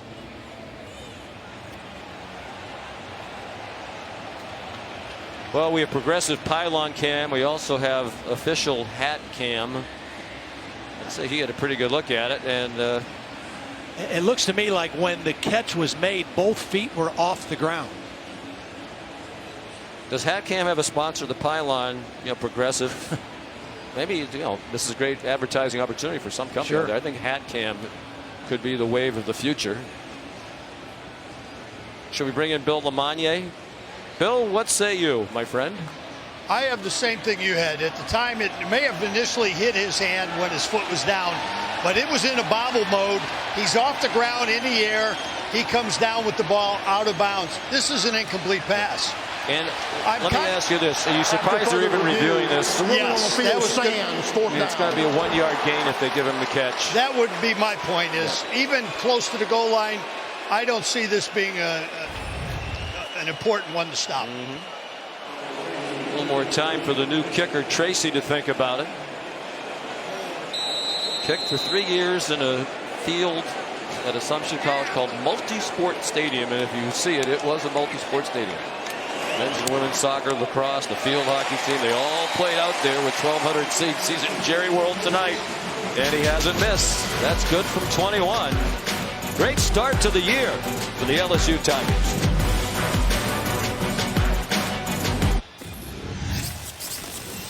Taco Bell and the Liv Moss student section selection committee. They're on the lookout for passionate fans like these all year long. No more passionate fans than what they have in Tiger Stadium in Baton Rouge. Yeah. That's not the loudest stadium in the country. I don't know what's louder. Such a cool place too. Just being down there this week, even though there wasn't a game, just looking out and seeing that stadium at night, it's just spectacular. Freshman Avery Atkins doing a nice job. That's another touchback. Here's Holly Rowe. Well, guys, for Miami to get going, Malik Rosier has to have a better game. Coach Rick told us last year that he was frustrated with how the quarterbacks were taking this too seriously. He said, I shouldn't care more about their performance than they do. And by all accounts, Malik Rosier has been different this spring.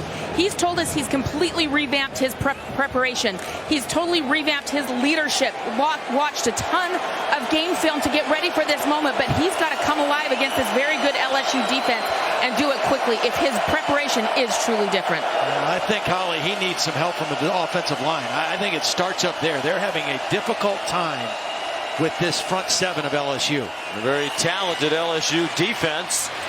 Good work by Travis Homer. Looked like he was doomed behind the line of scrimmage. He kept it alive and ran for a first down out to the 42-yard line. Tackled by Grant Delpin. I mean, Rosier right now is at 50%, 6 of 12. He hasn't made a critical mistake. He's had trouble on third down, but their inability to control the line of scrimmage has been their biggest problem. That was an excellent run on that first down play. And LSU brings pressure off the corner. It's deflected and intercepted. This is going to be a touchdown for Jacob Phillips.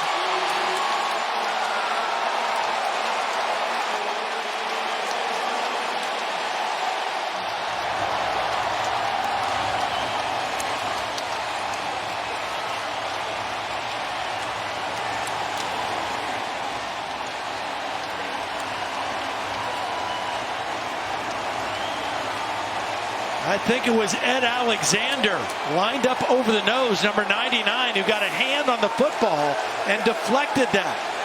Pressure was coming from the outside, but the deflection came from the inside.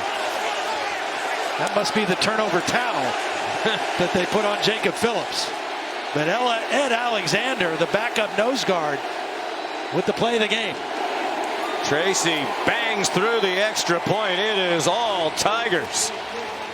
45-yard interception return by Jacob Phillips, a sophomore from Nashville, Tennessee. His first career interception.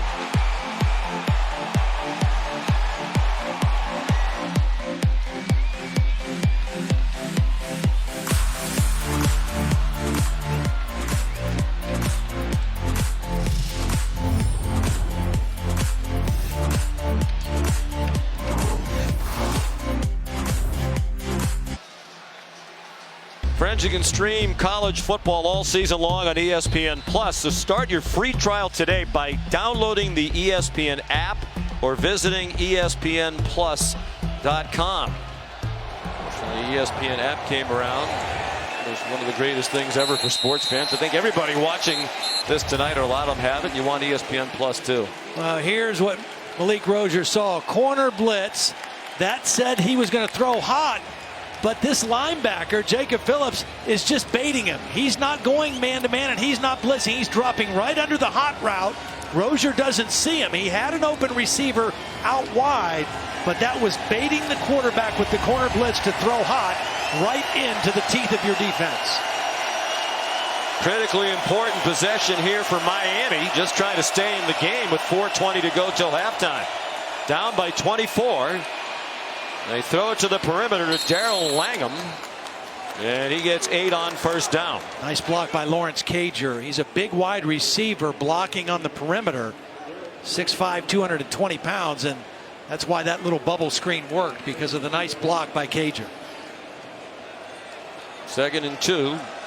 they do well to pick up the first down here because they still can't convert a third down. 0 for 5. 4 receivers spread the formation with DeeJay Dallas shifting to the left hip of Malik Rosier. On the delay, Dallas to the 40-yard line. Rashard Lawrence, another tackle. He's had a terrific first half for this LSU defense, winning the battle at the line of scrimmage, as Todd said. But you also wonder, Todd, about Malik Rosier. He didn't get a glowing vote of confidence in the offseason. The guy who engineered a 10-win campaign last year to have to fight for his job in the offseason says a lot about how they're thinking. You wonder how long Mark Richt would wait to make a change. DeeJay Dallas gets nothing. They can't block that one up front. Devin White and Jacob Phillips. Well, one of the problems with that is one of the guys that they thought might compete and try to take the job from him this year, N'Kosi Perry, is not on the trip, serving a 1-game suspension. So the backup quarterback is Cade Weldon. He was fighting for the number 2 spot. He's officially the number 2 guy tonight. We asked if N'Kosi Perry would have been number 2 if he was here. Mark Richt didn't want to answer. He said it was for a disciplinary thing that happened months ago. He straightened everything out since then. It's just 1 game. He'll be back for game 2. DeeJay Dallas, not much. Jacob Phillips, Devin White in on the stop. We mentioned the struggles. They started 10-0. They got up to number 2 in the country. They were the toast of college football. Then they lost to Pittsburgh, which was very surprising. No big disgrace in losing to Clemson and Wisconsin the last 2 games. But Rosier's numbers went way down. And I think we started the telecast by asking, is the U back? They were determined to make that statement tonight and this season. I think the other question now, Todd, will become, was last year a bit of a mirage? Are they still mediocre? Yeah. Because even though they started 10-0, you mentioned it, they had a number of very close calls. They had a 4-game stretch when they won 4 in a row by a total of 18 points. And, you know, as you said, without all those turnovers, the season could have been a lot different last year from a negative standpoint. I think they're better than mediocre. I really do. I think LSU's good. I think LSU is better coming into this game than people gave him credit for. Joe Burrow is playing well tonight. He's not making mistakes, and their defense is legit. I think the biggest problem for Miami is that their offensive line still has a long ways to go. Stacy Searles is an excellent offensive line coach. He was actually at LSU for a few years ago, but they're struggling right now trying to control the line of scrimmage. And right now, LSU is controlling the line on both sides of the football. Going 10-0, they outscored their opponents by 160 points last season. In the 3-game losing streak plus this one tonight, they've been outscored by 79. Big 3rd down and 8. They're 0 for 5 on 3rd down tonight. Rosier with time. And Todd, Dave Aranda, the pass is incomplete over the head of Jeff Thomas. The defense coordinator for LSU said to us, you don't hear a defense coordinator say this about the opponent very often. Miami doesn't have an intermediate passing game. It's RPOs or it's deep down the field, but there's nothing in the middle. Yeah. And maybe if they had more of an intermediate game, they could convert some of these 3rd downs. Well, that's what they showed last year, and I think that's something they've got to improve on. I think Malik Rosier has got a good arm. I think he can be an accurate thrower. That time he stepped up in the pocket and just sailed one. Zach Fiegel's better effort this time. And that'll go out of bounds inside the 5-yard line. Down to the field we go. Here's Holly Rowe. Well, Joe Burrow has been terrific for LSU tonight. The quarterback had options when he was transferring from Ohio State. He went and visited Cincinnati and was considering going there, but he said he came on his visit to LSU and 3 teammates drove over 3 hours to come and show him around campus. Caleb Von Chasen, Garrett Brumfield, and Foster Moreau. He said, I instantly fell in love with the place, and it meant a lot to me that they wanted me, that they would go to that. He said he came in a week early on a very first conditioning drill. He said, this will be the first impression I make. So he made sure to win as many of the conditioning drills as he could so they knew he was tough and he meant business. He said, I've never been so tired in my life, but left a good impression. He did. The other players we talked to said that did get their attention right away. 54-yard punt by Fiegels. Tough field position for LSU. Miami has a couple of timeouts as Brossette gets stopped by Michael Jackson. Miami takes their second timeout of the half. 30 seconds. Minute 53 away from the Hulu halftime report. Busy weekend for Kevin Nagandi, Mac Brown, and Jonathan Vilma.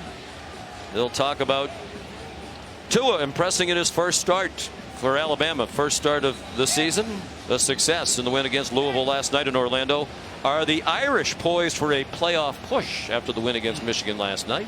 And they'll review some standout quarterback performances from yesterday. None better than the man who basically beat out Joe Burrow to be the Ohio State quarterback. 77 points, 5 touchdowns for Dwayne Haskins yesterday. You know, it's interesting. You know, last year we had the quarterback crop that had so many guys go in the first round, and it's a different quarterback class this year, but I think it's deeper. I think there's outstanding quarterbacks all across college football, and I think the SEC has the best group they've had in a long, long time. Miami really needs a 3-and-out and a punt here, and they stop Brossette just across the 5-yard line, and they'll use the other timeout. Gerald Willis with penetration. Michael Pinckney also in on the stop for the Hurricanes. Miami takes their third and final timeout of the half. This will be a 1-minute timeout. Joe Burrow said when he went on that visit that Holly just mentioned, he wanted to make sure that LSU wasn't what he had in his mind from LSU teams of yesteryear. Right. Power eye, pound the football, run, run, run. He was convinced that they were going to be more creative, throw the ball around a lot more, and that was part of the decision making as well. He's a very serious-minded guy. Steve Ensminger is a very serious-minded guy. But Steve Ensminger also is a former quarterback. Played quarterback at LSU, likes to throw the football around, likes to have balance. And so far, at least through the first 30 minutes of this opening game, it appears to be a pretty nice marriage between those two. Ensminger, fine quarterback at LSU back in the late 70s. He said he wasn't sure he was going to take the job when Ed Orgeron offered him the coordinator job back. Said, I had to think about my family. I'm in the building all day, but the coordinators take a lot of heat at a place like LSU. Boy, it looked like there was holding in the end zone there as Burrow got rid of it. And there is a flag down. Sure is.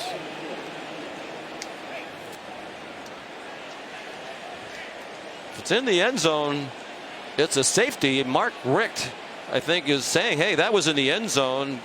Mike DeFee saying, no, it wasn't. It was Damian Lewis, the right guard, who just tackled Gerald Willis. It was clear as day. Offense number 68. That penalty's declined. 4th down. Clock will start on the snap. Here's the hold right here. I mean, it is an Olay block and then a tackle.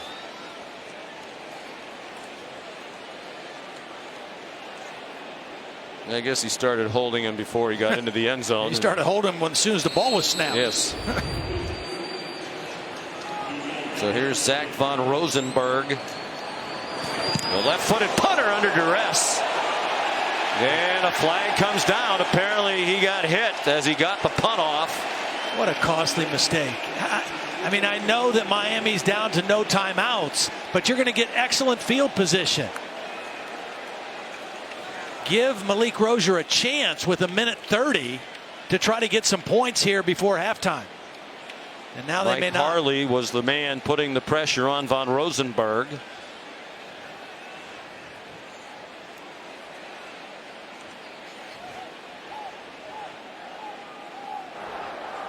Run.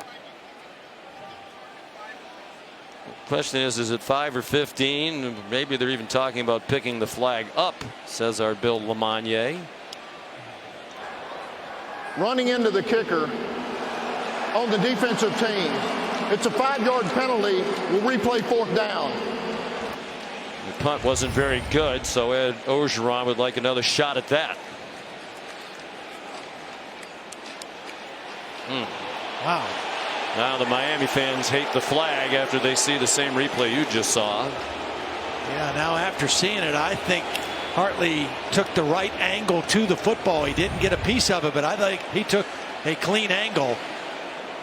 Shouldn't have been a penalty, I don't think.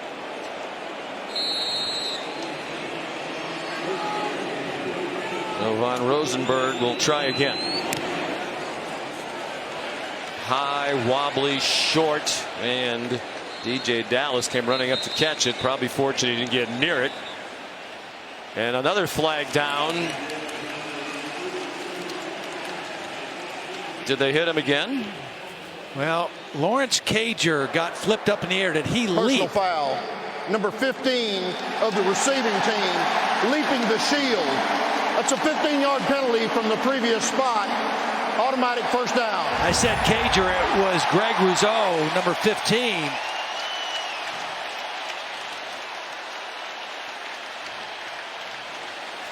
He took off from behind the shield and tried to jump over it.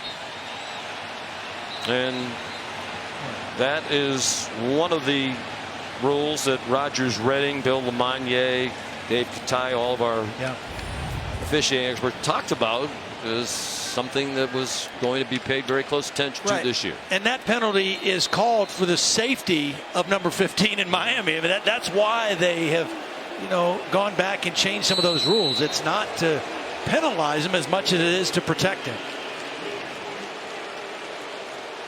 Well, a dreadful ending to an awful first half for Miami. They are going to finish the half having been penalized 8 times and without a third down conversion. 0 for 6, led by Malik Rosier. Meanwhile, Joe Burrow in his first start for LSU, efficient, showed his smarts. They had a little problem, had to burn a couple of timeouts early in the half, but he used the hard count effectively. Went 8 for 16 for 101 yards. Didn't turn it over. Nope.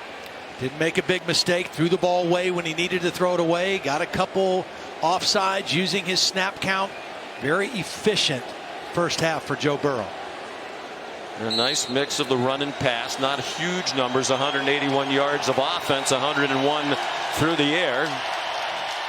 The LSU fans send their team to the locker room with a standing ovation. The Miami fans out in full force, impressively so tonight. A long way from South Florida.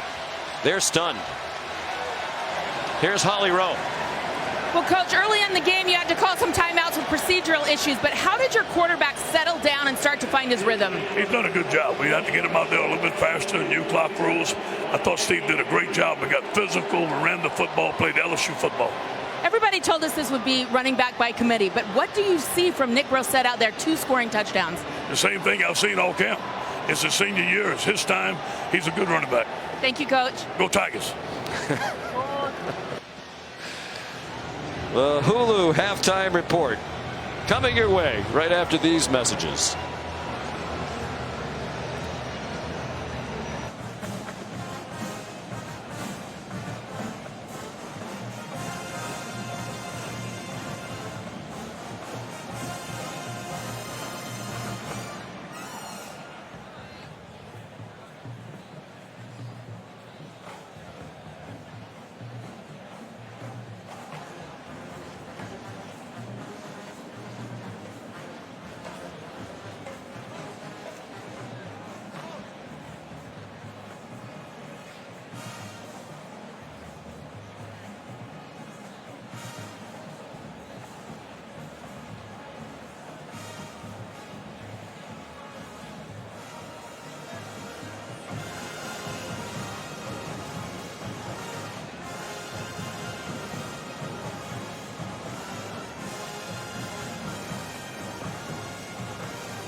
LSU is back. Football is back. The handoff to Nick Brossette. All kinds of running room. Off to the races. And into the end zone. A touchdown for LSU. As a man caught at the pylon. And LSU brings pressure off the corner. It's deflected and intercepted. This is going to be a touchdown for Jacob Phillips. And we welcome you back to Sunday Night Kickoff, presented by NHTSA from AT&T Stadium in Arlington, Texas. All LSU in the first half. They lead Miami 27-3. We take a look at our first half stats, brought to you by Experian Identity Protection. Miami's been in the witness protection program here in the first half. Yeah. Not a lot good happened for the Hurricanes in that half. Yeah, well, neither offense is really lighting it up, but couple more mistakes for Miami, whether it's penalties, the turnover. I think Miami's got to do a couple things. They're going to kick off here. They've got to find a way to create a turnover. That was a big part of their success. They got to get some energy and some juice. And then when they get the football, they have to find a way to get it in the hands of Amon Richards, because he's their most dynamic player. He was only targeted 2 times in that first half. He was a total non-factor in that first half. The 8 penalties that you saw on the Experian Identity Protection stats certainly hurt the Canes as well, and LSU will get the ball first. That big touchdown run of 50 yards by Nick Brossette broke a 3-3 tie, led to a 24-0 scoring spurt by LSU. Bubba Bax's kickoff is a touchback, and here's Holly Rowe a moment ago with Mark Richt. Coach Richt, I know you'd worked so hard in the offseason on 3rd down conversion, but 0 for 6 tonight. What do you want to change there? Well, with shorter 3rd downs would be helpful. You know, a lot of self-inflicted wounds. Get a 2nd and 1, and then you get a penalty, a holding penalty after we convert. Just a lot of those little things, jumping off sides. Just about everything that could have gone wrong, almost everything went wrong. But I think the line's protected pretty good. We've had some good runs. We just got to sustain the drive still on 3rd downs, like you said. Thanks, Coach. Nick Brossette avoided a tackle behind the line of scrimmage, and the first play from scrimmage of the second half for LSU goes for 9. Jaquan Johnson and Devontae Dean made the tackle. Michael Pinckney, usually a very sure tackler, one of those starting linebackers, was the guy who got behind the line of scrimmage, just not able to get Brossette down to the ground, and it turned into a 9-yard gain.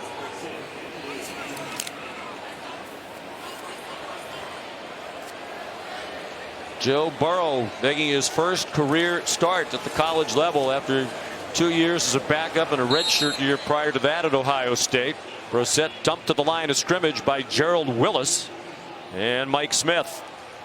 Really nice play chasing that down by Willis. A real big guy with quickness, over 300 pounds, but showed great quickness moving down the line of scrimmage on that play for a tackle behind the line. Good chance for this Miami defense right here. 3rd down, 3rd and short. Get a stop, get off the field in 3 plays. They're focused on the woes of the 3rd down offense for Miami dating back to last year. They weren't good on 3rd down on defense either. Did they get the stop? They hit Brossette shy of the line to make it. It looks like they're going to mark him down about a half-yard short. Again, Gerald Willis in on the stop. It'll be 4th down and a half-yard. Ed Orgeron went for it twice in the first half, but in this position with the lead, you got to punt the football. So a good 3 and out by the Miami defense.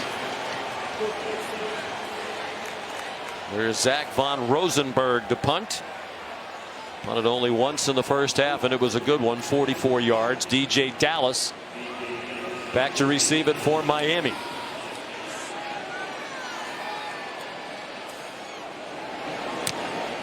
They don't come after the punt, setting up for return, but excellent coverage by LSU, and DeeJay Dallas forced to make a fair catch at the 15-yard line. It's a 51-yard punt. Time for tonight's Pacific Life game summary. Well, Malik Rosier, 7 of 15. The interception, the only turnover of the ball game, but it was costly. A tipped pass at the line of scrimmage. That was LSU's last touchdown. Nick Brossette, 79 yards rushing, 2 touchdowns. Joe Burrow doing a nice job changing some plays at the line of scrimmage, managing the run game, managing protections. And a 24-point lead for LSU. Can Miami get the offense started and make a game of it? Rosier given a pocket, Back to airing it out deep. Catch made, but it appeared Cager was out of bounds, and he was, with Greedy Williams in coverage. Williams left for a while in the first half. Holly Road told us they actually took his shoulder pads off, looked at his shoulder and upper ribs, and obviously he's back in. He's one of the best in the country. Greedy Williams does a perfect job just kind of running him out of bounds. You know, Cager, as big as he is, he's got to fight for that position a little bit better. He can't allow Williams to work him all the way to the sideline like that with nowhere to catch the football. 5 receivers spread the formation.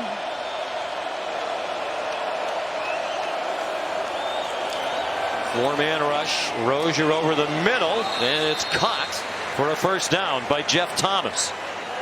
Nice job by Thomas continuing to come back to the football. Greedy Williams in coverage again, and he was pretty tight on Thomas. Thomas did a really nice job just working back to the ball and shielding the defender with his body.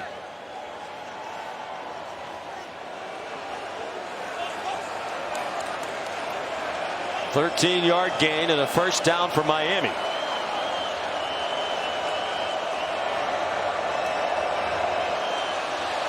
Movement, but the Tigers got back. Rosier off running, pinballed around and swung down just across the 30 by Devin White. Caleb chasing the linebacker up there around the line of scrimmage, managed to get back on his side of the line prior to the snap. Dave Aranda was raving about him. He has a lot of talent on that defense, but he said Chasen is the best combination of smarts and athletic ability. And he looks the part too at 6'4", 238, a sophomore out of Houston. Pressure from the other side. Delpit, the safety up there, to drop it for a loss. He loves to play up around the line of scrimmage, and he's done so effectively tonight. He dumped Travis Homer. See, this is a play that Rosier needs to see the defense and maybe get away from the pressure. Call that run to the other side. If you sense it's coming, don't run right into that safety blitz. There's just too many white shirts there, and you get a negative yardage play. Sometimes audibles are just getting away from a bad play as much as it is getting to a great play. 0 for 6 tonight. They have averaged 8 yards to go on third down. That was a problem last year as well. Not going to be good on third down when you typically have that far to go. More movement along the line of scrimmage. Mike DeFee out of the Big 12, the referee. False start. Offense. Number 62. 5-yard penalty. Third down. Hayden Mahoney, redshirt junior out of Malvern Prep in Malvern, Pennsylvania. A lot of terrific football players have come from that school over the years. So now it's even longer on third down. 9 penalties for Miami. We're barely into the second half. And LSU will probably play very safe here. Kind of a zone coverage, try to keep everything thrown underneath and make a sure tackle. Hurricanes have more penalties than first downs. They have 8 first downs. Rosier. That never had a chance. Run across the sideline by Christian Fulton. Well, they got caught in a bad matchup. They were trying to block Chesson, the best pass rusher, with the back Travis Homer. And that's what forced Rosier to have to leave the pocket. You're not going to make much hay blocking that guy with your running back. Zach Fiegels to punt. He was busy in the first half, punted 4 times and averaged just 32.5 per punt. Jonathan Giles back deep. Good kick, a boomer. Sending Giles back inside the 25. Running room up the hash marks. And he brought it back to the 44. Tackled by Travis Homer, starting running back out there on punt coverage.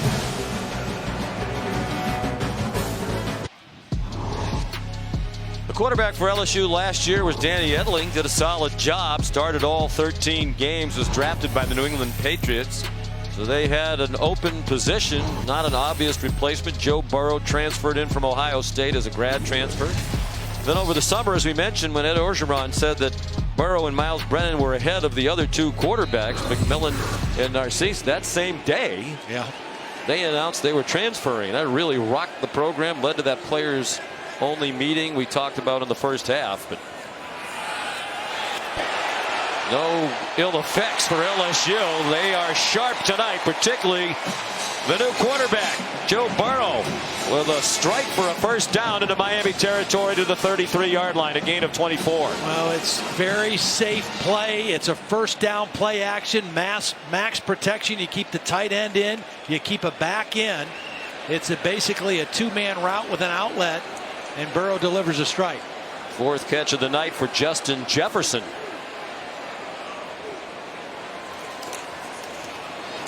Quick hitter. Boy, I like this. LSU came out in this possession, and they're showing heavy lineup. Like this is a run formation. Tight ends, not 3 and 4 wideouts. They're under center. In the first two plays, they've thrown the football, and they really put this Miami defense back on their heels in 2 plays.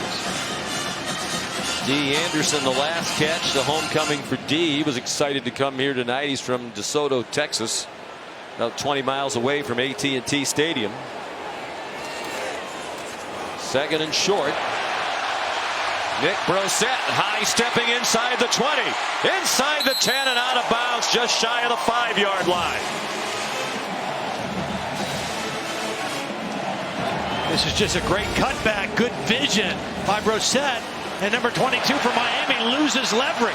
He had to Sheldrick Redwine, the safety. That's his responsibility to maintain leverage, and he missed a tackle. And Brossette was able to just take it out the backside for a big gain. Well, Steve Ensminger said it would be running back by committee. That plan might change with the emergence of Brossette tonight. He wants to follow along the lines of Geis and Fournette and Hill and so many other terrific running backs from longer ago. Guys like Stephen Ridley, Kevin Falk back in the late 90s. Yeah. They've had a long run of featured backs. Perhaps Brossette is becoming that guy tonight. Kevin Falk, I ran into him in the football building the other day. He's on staff now, is working with player development. Happy to be back at LSU. Brossette now over 100 yards rushing with 101. Second and goal. LSU. Willis bats the pass out of the air. It's an incomplete pass.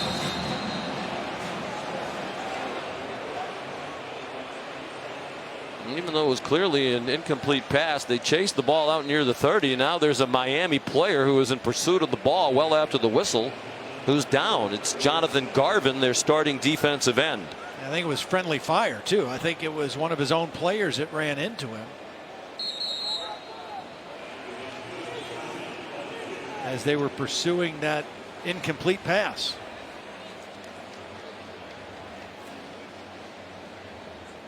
Impressive drive right here by LSU. A couple nice pass plays with max protection, then the nice run, and now they're inside the 5-yard line.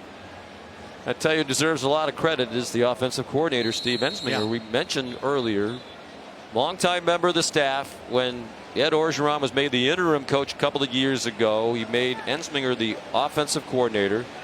Point totals, the yardage totals jumped way up. They went 6-2. Yeah. Ed wanted to obviously keep the job for the long haul, and Steve said, I understood when he went out and got Matt Canada. You know, this was his shot at his dream job. He had to go get the best guy available.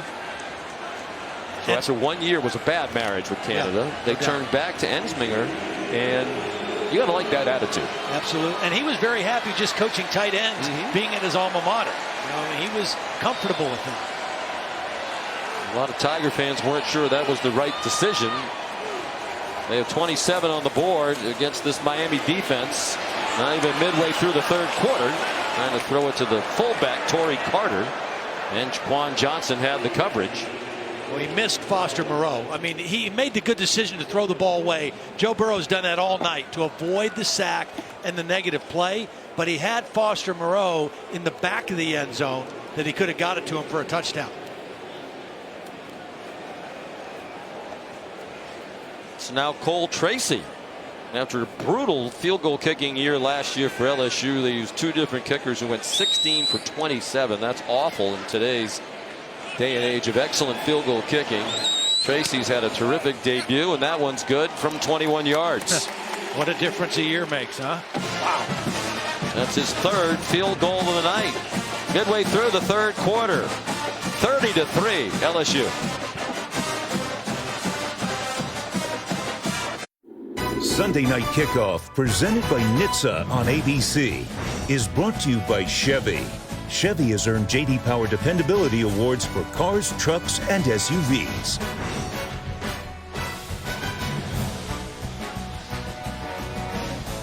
So many great players over the years, both of these programs, the distant past and more recently. Michael Irvin's here tonight. He was one of the honorary captains from Miami. Of course, the Hall of Famer with the Dallas Cowboys. Not enjoying this tonight. Miami getting throttled by LSU. It's 30-3 as Avery Atkins kicks off. Nothing but touchbacks tonight for Atkins. This one's squibbed and returnable for Jeff Thomas. And Miami will start at the 31. Well, a big problem last year for LSU, the kicking. They went out and got one of the best available guys in the country. Here's Cole Tracy. We talk about the contrast between Jerry World tonight, his first game at LSU. That's his home field the last 3 years at Assumption College. Yes, that was a forest in one end zone, and that looks like housing at the other end. That's Multi-Sport Stadium in beautiful Worcester, Massachusetts. Jerry World, they've put 105 people in here, 105,000 people in here for football games in the past. Cowboys Giants 2009, 105,000 plus. But he was not at all bothered by the surroundings. He's 3 for 3 tonight. Malik Rosier throws it away. I spoke with his coach Bob Chesney, who actually left Assumption after last year, is now the coach at Holy Cross, and he's not the least bit surprised. He said this young man is a great talent and very poised, and he encouraged Tracy to leave. Yeah. Even though at the time Bob Chesney thought he was coming back to Assumption. He said this is a real opportunity now for you to show your talents where a lot more people are going to see it. You should go. Yeah. Well, he is off to an excellent start. Won the Fred Mitchell Award as the best kicker in the country in FCS football, D2 or D3. On the delay, DeeJay Dallas weaving near a first down. Looks like they're going to spot him just shy of the marker. Tracy went 27 for 29 last year. It's possible, we don't have the attendance here tonight, but it's possible that Cole Tracy tonight, the field goal kicker for LSU, will be playing in front of more people than attended every game that he kicked in at Assumption for 3 years. Home and away, or just home and away? He kicked in 38 games at Assumption. They had a terrific team. They won 11 games last year. They were in the D2 playoffs. And Bob Chesney, by the way, remember that name if you're one of these football geeks who likes to predict who the next great coaches are going to be. Did a great job at Salve Regina, where they have been weighed down. A great job the last 5 years at Assumption. 5 winning seasons. They had only won 2 winning seasons in 17 years before he got there. But Tracy played in front of a total of 77,000 people in 38 games, home and away. I guess what just happened here, Sean? Miami converted a third down. Yes, well, you missed that milestone. Stop the game and give them the ball. They're now 1 for 8 on third down. That Rosier pass too high for Darrell Langham. DeeJay Dallas coming off the field with a little injury, trying to block Chesson on that pass play. LSU is very content at this point now to just rush 3 or 4, play safe, don't let anything over the top of your defense, force Rosier to throw everything underneath. Not going to give any easy ones away here with the kind of lead that they have. Rosier hit 5 of his first 7 passes, 3 for 12 since. Travis Homer out to the 45. He was a big part of their success a year ago. They had Mark Walton, who was one of the best running backs in the country. He got injured in the 4th game of the year, out for the rest of the year. Homer had really been a special teams player, and the coaches admitted they were surprised when he emerged as a very capable lead back who almost rushed for 1,000 yards in well less than a full season as the featured back. He ran for 966. Greedy Williams injured again for LSU. This time it looks like he's cramping up in his left calf. It's DeeJay Dallas, who came off after pass protection.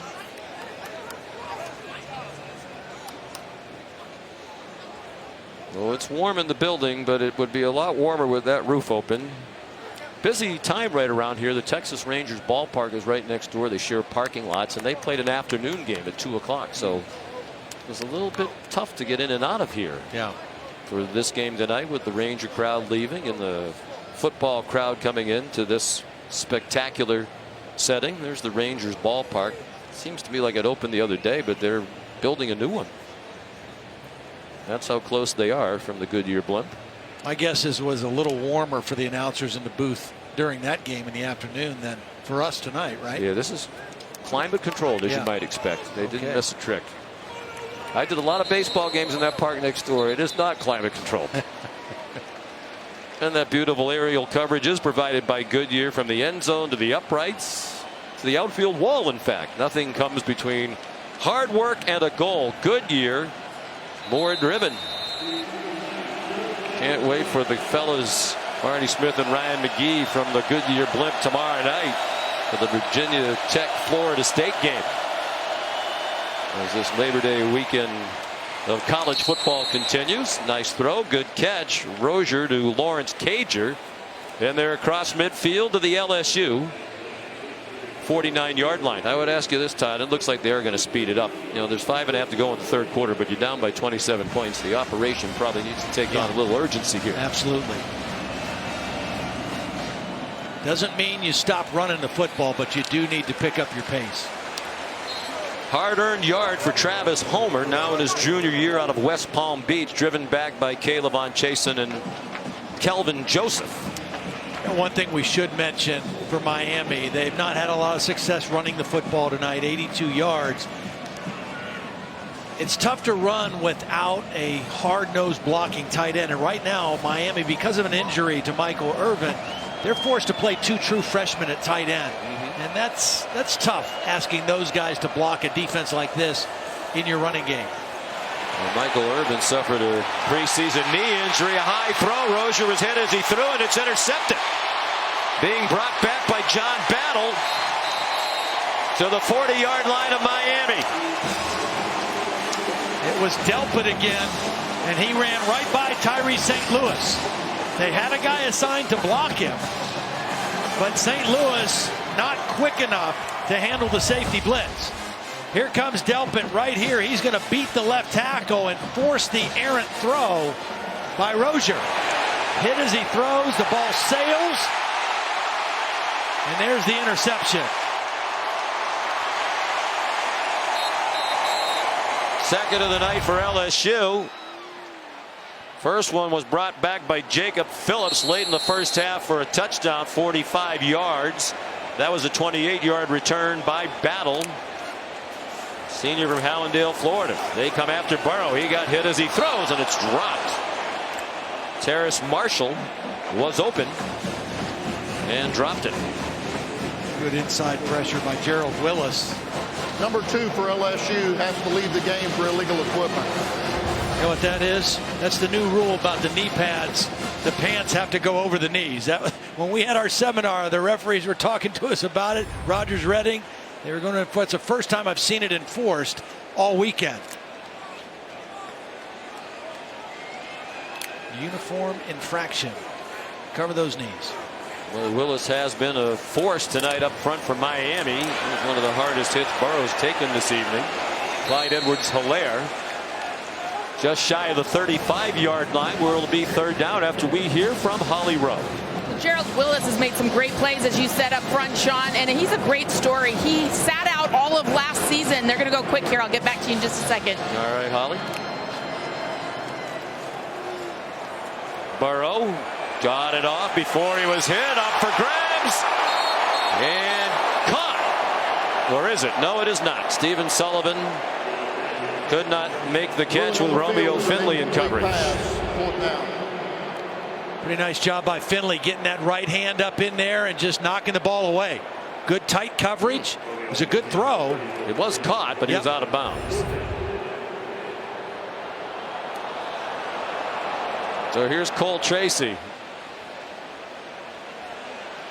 From kicking into Forest to kicking into luxury suites. This is his longest attempt. It'll be a 54-yarder. Low line drive, and it's his night. Raised the crossbar and went through.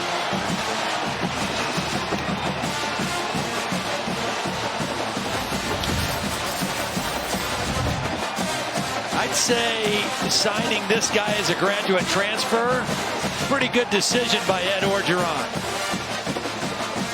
They were thrilled to get him. He and Burrow, both graduate transfers, difference makers tonight.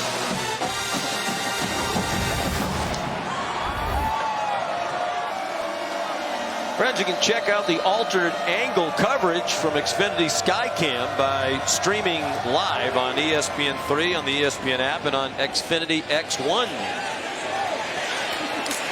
Jeff Thomas on the return for Miami, stumbles down after he crossed the 20.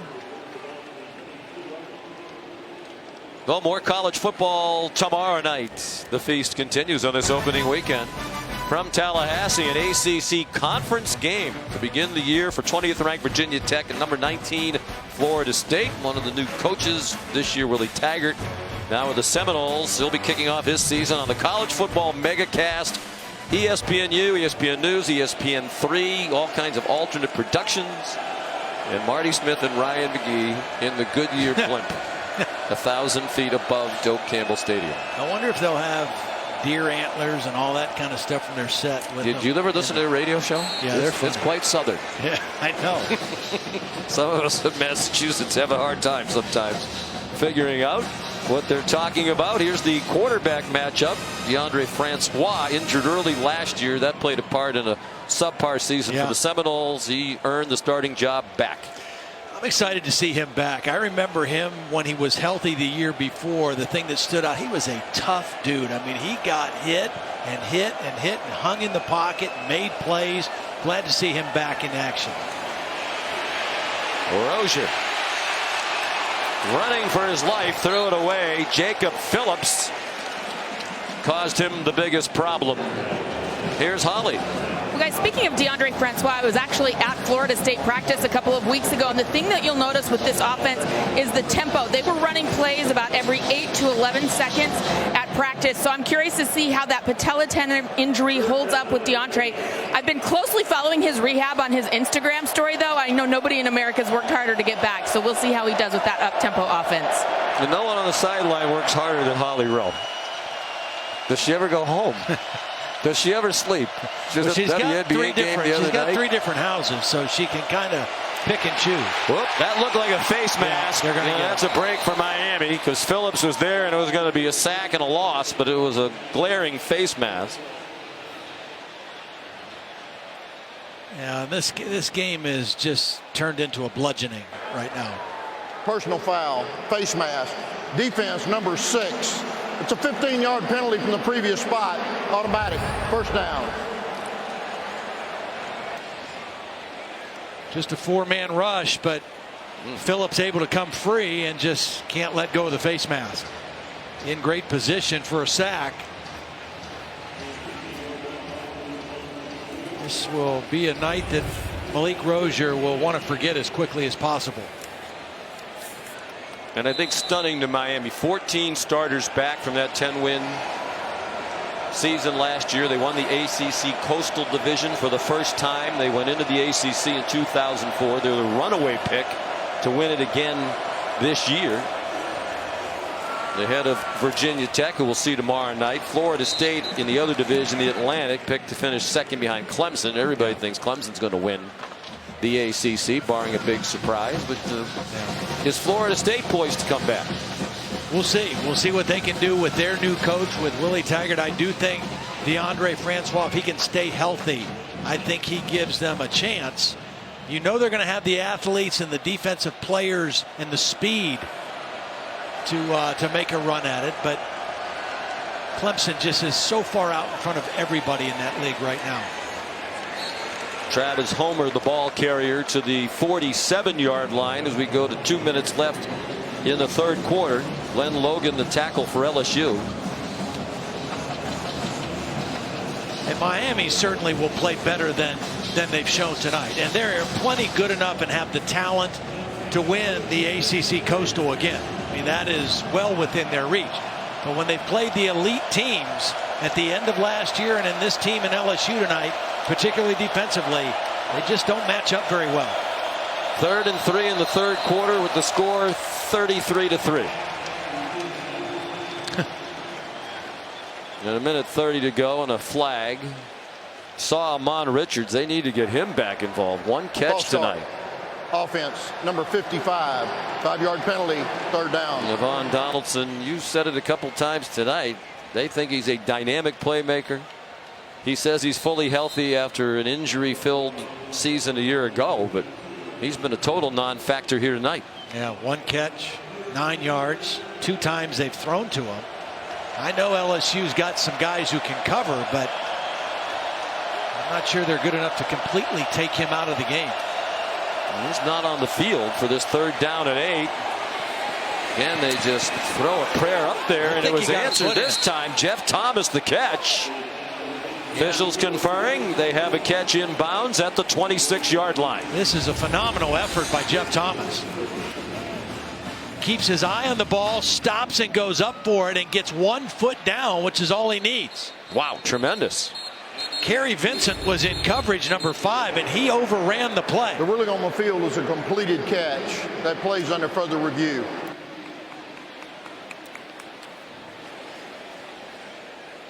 Meanwhile, John Battle on the ground, perhaps the latest with a cramp.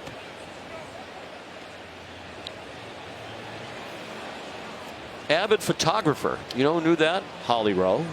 John Battle. Yeah, she told us he took up photography a couple years ago. It was all over campus. But Holly was with you at practice the other day in Baton Rouge. Right. Then she did the WNBA game. Was that Friday night? Phoenix. In Phoenix. The Mercury. America's team, the Phoenix Mercury. Okay. Diana Taurasi. Brittany Griner. After further review, the ruling on the field is confirmed. It's a catch, 1st down. We had a defensive injury. Play clock will be set to 40 seconds, and we'll wind the clock on my signal. I think they need to find a way to get Holly involved tomorrow night in the megacast. Well, I would, except for your Phoenix Mercury, Sean, that I know you're a fan of. Yes. Forced to game 5, so I'm headed to Seattle. You can catch that on ESPN2 Saturday night, Phoenix versus Seattle. Saturday night. No, Tuesday night. Sorry. Okay. See, I'm a little turned around. I've been all over. And you must have 4 games between now and Saturday night. So, well, I'm not allowed to be partial, but go Mercury. I guess that would be partial. Look out! Rosier avoided the blitz and stepped ahead to the 20-yard line. It was Jacoby Stevens who made the tackle after Patrick Queen came on the blitz. Well, back up to Devin White, who's getting some playing time here, sophomore from Livonia, Louisiana. And even if there's a lot of backups on the field for LSU, the starters are out there for Miami, and right now they got to be thinking, we have got to get the ball in the end zone. We've got to get something good to happen for our offense and get a touchdown on the board.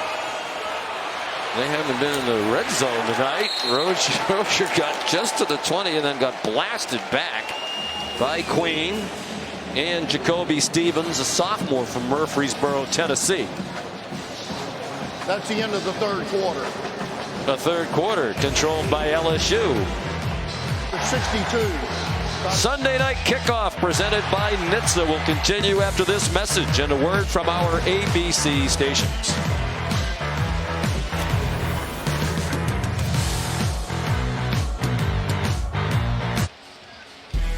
Friends First Take is moving to New York. That's right. Stephen A., Molly, and Max heading to the Big Apple. That's Monday, which I believe would be tomorrow.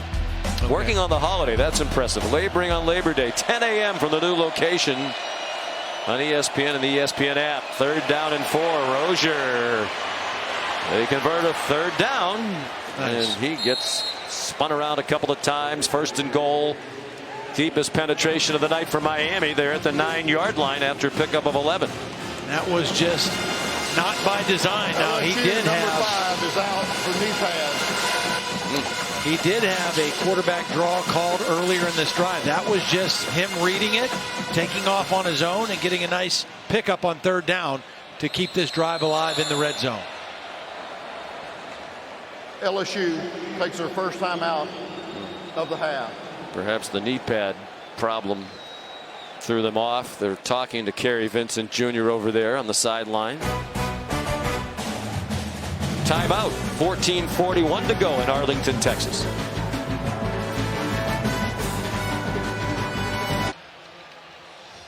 Welcome back to Sunday Night Kickoff from Arlington, Texas. Brought to you by NHTSA. An aerial coverage provided by Goodyear. When you put in the hours, the reps, and the heart, nothing can keep you from being blimp worthy. Goodyear, more driven. Evidence Njoku, 6'6" down here. Watch for a little jump ball throw. Rosier looked in his direction. Had to pull it down on 1st and goal from the 9. Little sandlot ball. He threw it up for grabs. Almost picked off and then almost caught for a touchdown. Jacoby Stevens had the first shot at it for LSU. Ricocheted off him. Lawrence Cager couldn't snare it, and now he's hurt for Miami. LSU really wants to keep Miami out of the end zone here. Most of their starters are back on the field, and they almost got their 3rd interception of the ball game.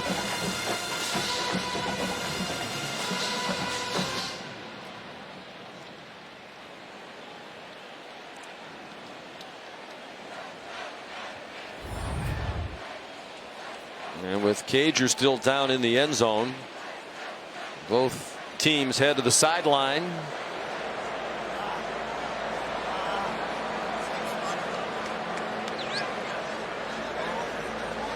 Well, AT&T Stadium is going to be the site, of course, of the Goodyear Cotton Bowl Classic, which this year will serve as one of the 2 college football playoff semifinal games, December 29th. The attendance here tonight, a little bit below capacity. For this game, the capacity was 80,000, 68,841.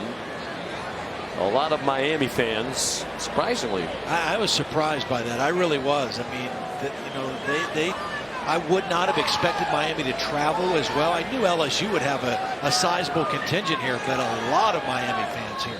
So it wasn't quite more fans tonight than Cole Tracy played in front of his entire 3-year career at Assumption. But it wasn't far off.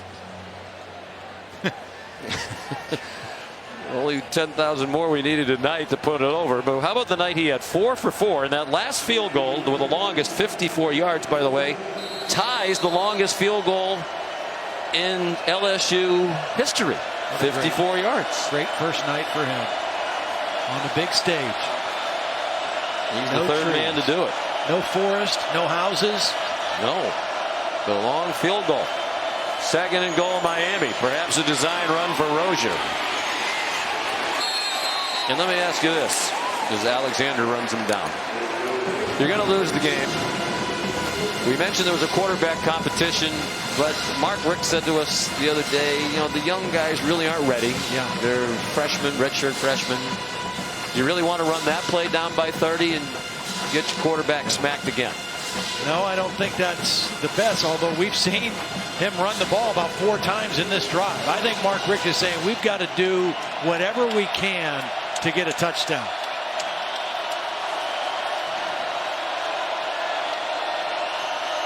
Third down and goal, a minute into the 4th quarter, and he runs it into the end zone. As we said, good idea. Have the quarterback run the ball untouched into the end zone. Well, this is a nice read. He could have given this to the back. He saw an opening, and I'll tell you what, that shows some toughness from Malik Rosier. It's been a tough night for him. Couple interceptions, 1 return for a touchdown. His team has not played well offensively, and he's hung in there and he got his team in the end zone, and that's something they can build on anyway offensively going forward. Bubba Baxa performing well in his debut.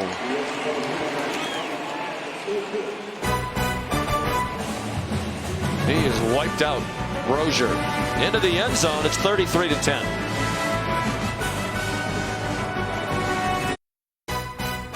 Sunday Night Kickoff on ABC is presented by NHTSA. Plan ahead before you party. Drive sober or get pulled over. And in part by Jiffy Lube. You can do more in a jiffy.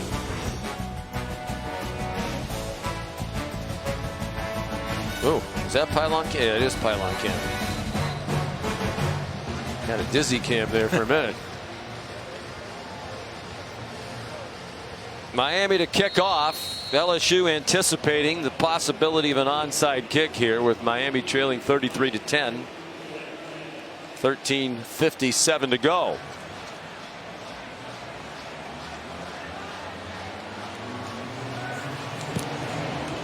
They kick it deep. One man back there. Clyde Edwards-Helaire caught it at the goal line. Hesitated for a moment, and he's in trouble near the 10-yard line. Made it to the 11. Robert Knowles first there in coverage. And here's a look at another Pacific Life game summary from Jerry World. Take a look at the two quarterbacks. Malik Rosier, Joe Burrow making his first start as the LSU quarterback. Neither one completing over 50% of their passes. Not a lot of yards, but the big difference is right here. No mistakes for Joe Burrow. The two interceptions for Rosier, one return for a touchdown.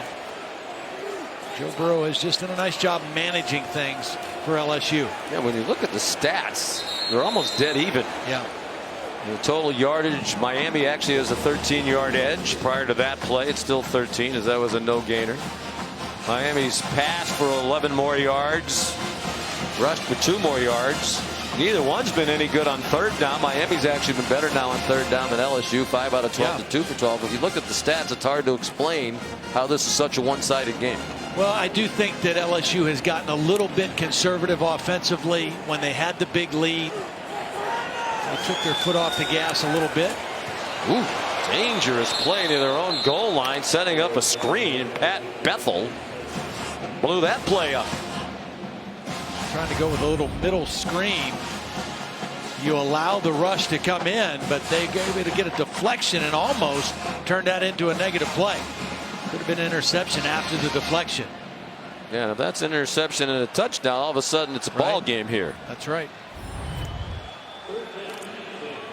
LSU 0 for its last 8 on third down. As we said, they've actually been worse than Miami on third down tonight, and this is 3rd and 10.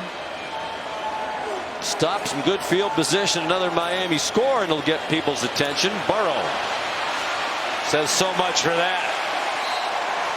We mentioned earlier the coaches said he's a good runner. He doesn't do it much, but when he does, it's often effective. That's 11 yards and a first down. You know, the talk in Columbus when he was competing with Dwayne Haskins was that he was actually a better runner and Haskins was the better thrower.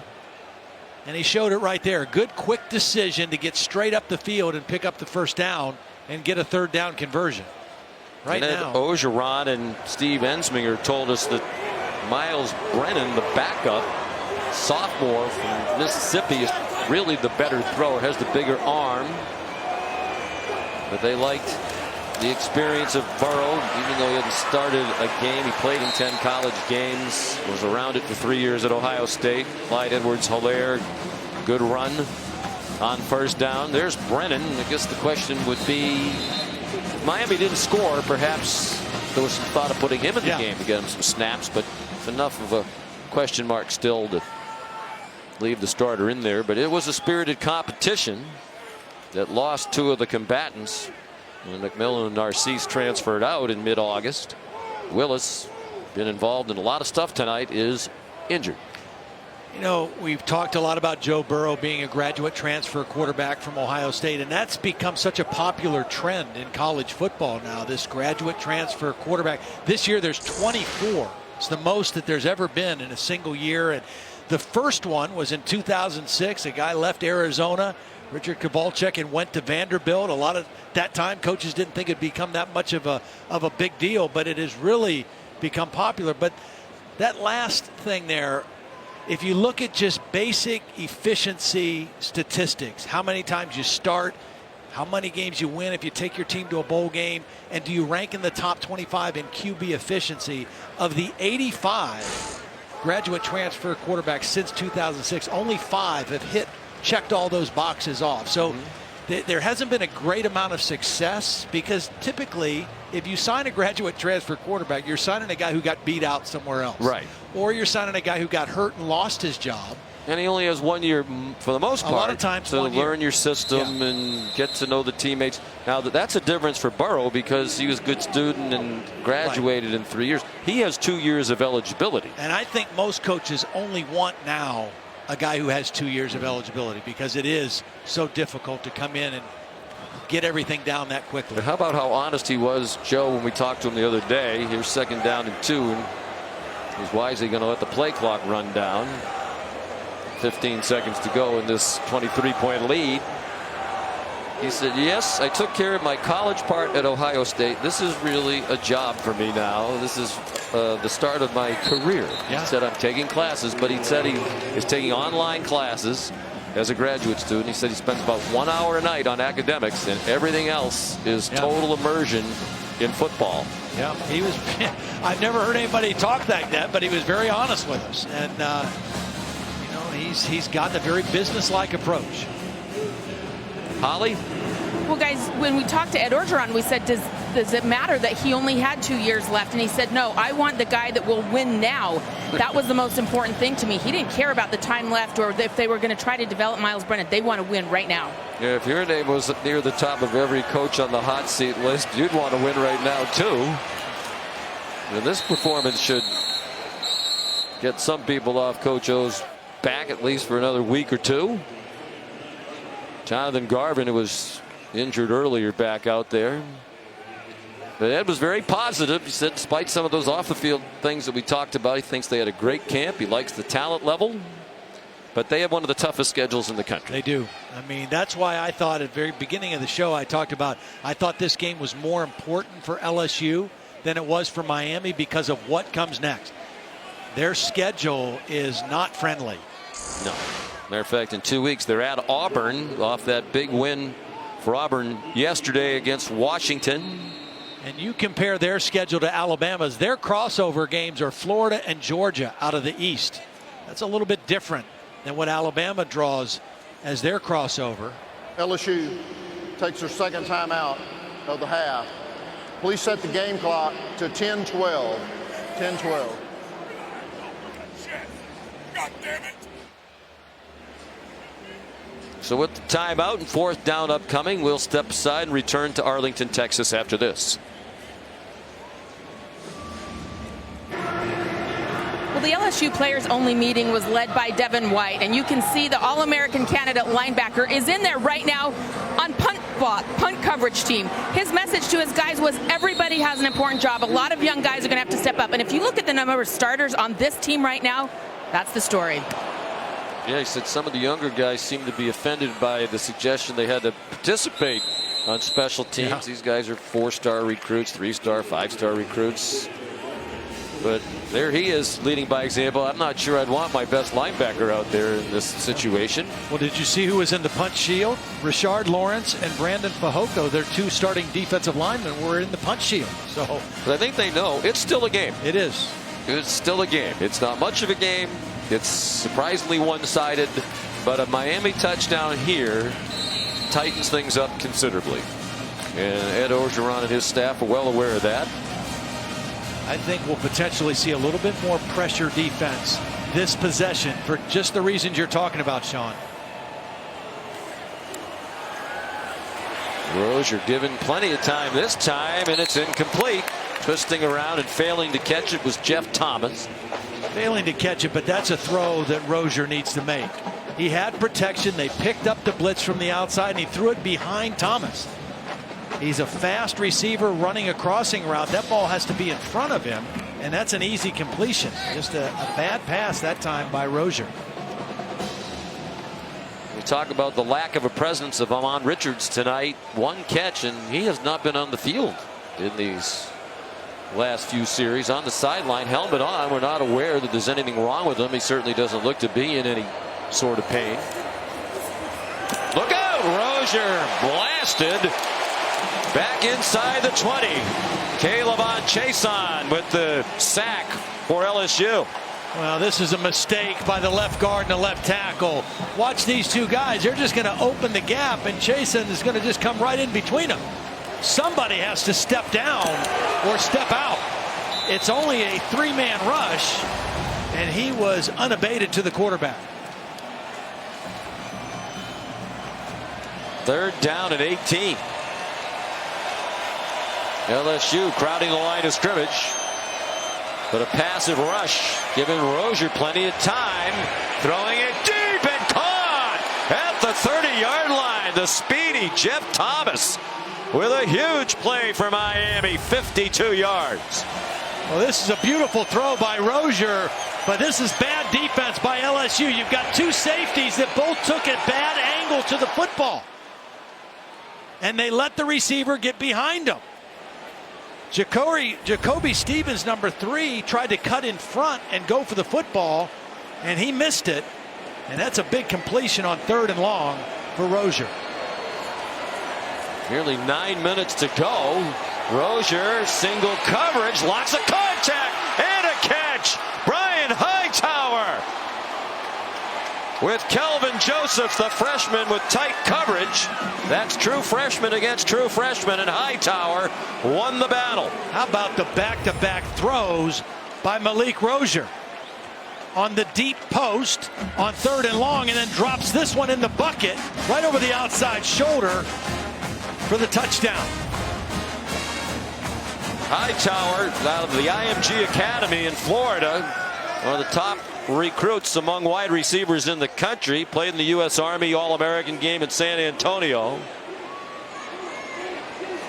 Now a big extra point here, and it's a 2-score game.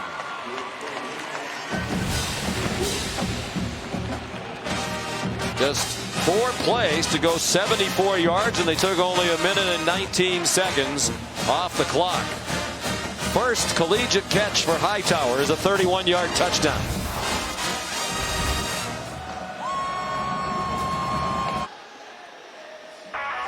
Don't miss Sports Center tonight after Sunday Night Baseball over on ESPN, where the Astros right now are leading the Angels 3-2, top of the 7th. I got that on my ESPN app, by the way. Bucci and Anderson. What a dynamic duo that is. Just ask them.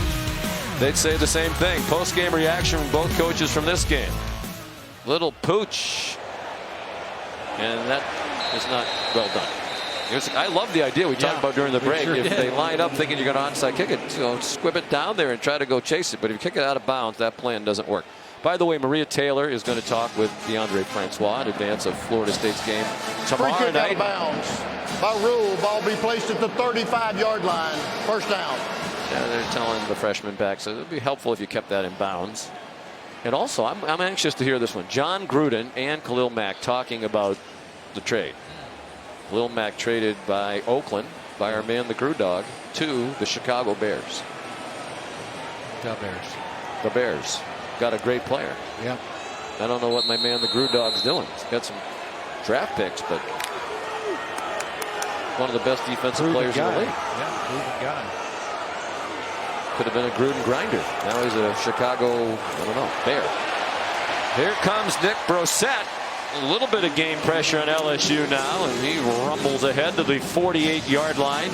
Sheldrick Redwine made the tackle. That's 13 for Brossette, having the best night of his career at LSU, the senior. I think the last couple possessions, LSU has been more concerned with trying to run clock than they have been being productive. And I think now this possession, they're going to be more focused on, hey, let's put a drive together and the clock will take care of itself. Let's move the football and take care of it. Burrow on target. Justin Jefferson's had a nice night. Lunges to get everything he could out of that catch. Quan Johnson made the tackle. Jefferson out of an LSU football family. A couple of brothers played. Jordan was a starting quarterback. Ricky, a starting defensive back for the football Tigers. Their wide receiver coach, Jerry Sullivan, was an NFL guy for over 25 years, coached a lot of great NFL receivers, and he told me at practice the other day he really likes this guy. He thinks he's got a chance to be a great one. He's had a good first game tonight. Only 1 catch a year ago. A good night tonight. He has 5 catches tonight to lead both teams in receptions. Brossette stopped short of the first down. Miami does have all 3 timeouts left. 7:15 of the clock remaining. Big third down for LSU. Again, they struggled in this area after early in the game. 3 of 14 coming into this play. The good news about being 3rd and 2 is you got a lot of options. You can hand the ball off, you can call a pass, you can quarterback run. A lot at your disposal, 3rd and 2.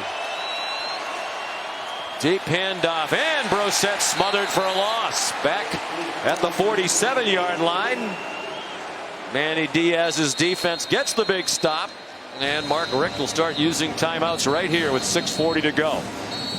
Really good defense. Michael Pinckney, number 56, keeping leverage and turning that ball back inside. Really made that play for the Hurricanes. Miami takes his first time out.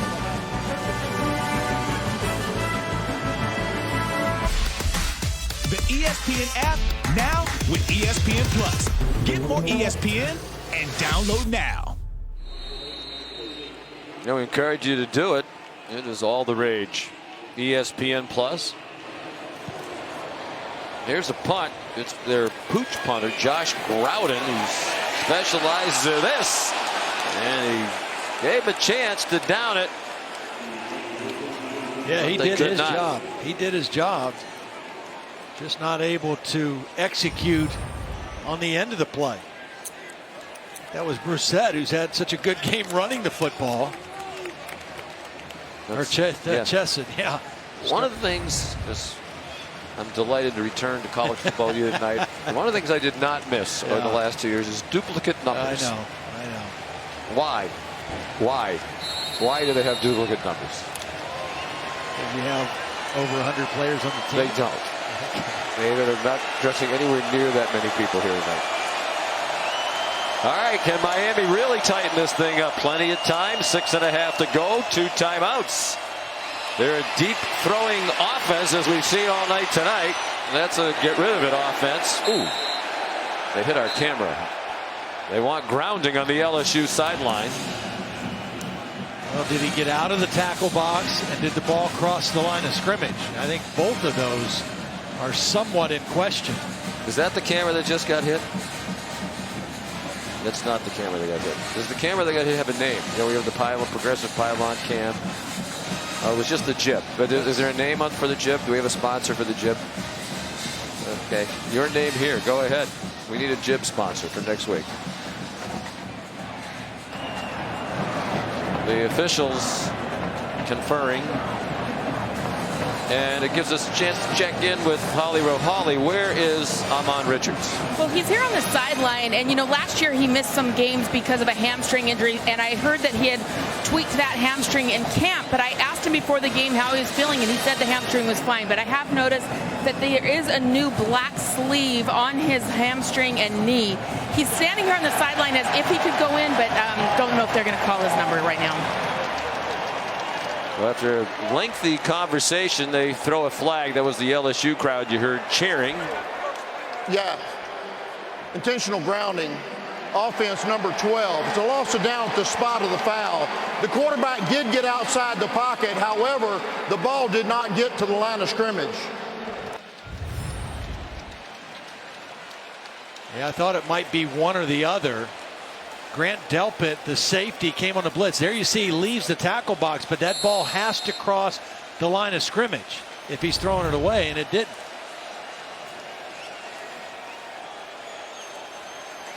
So it's the 11th penalty of the night for Miami. 2nd and 25, but they overcame some long yardage situations on the touchdown drive a moment ago. Rosier out of the end zone, had a man open, a little too high. For Brevin Jordan, we haven't called his name tonight.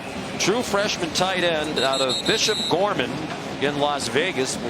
They won their 9th straight state title last year with Brevin Jordan, the star, considered the #1 tight end prospect in the country. That's Caleb Chasen, injured in the end zone for LSU.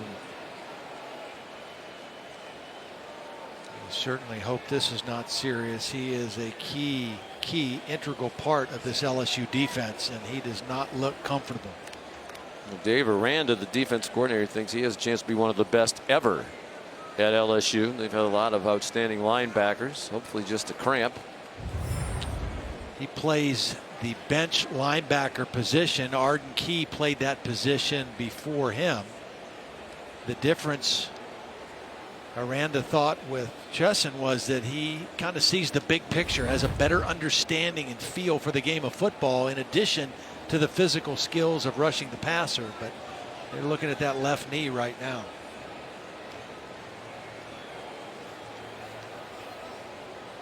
And that's not good, no. Obviously. And they're bringing the card over. Our friend Jack Marucci, the head trainer for LSU, out there checking them out. In the hat? Yep.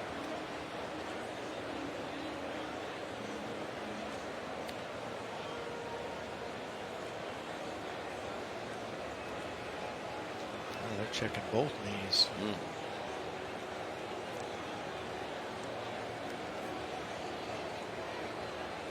Sophomore from Houston, Texas.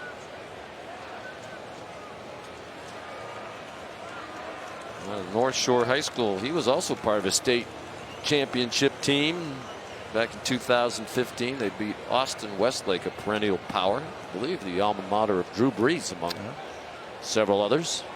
Well, that's good to see. Back up on his feet.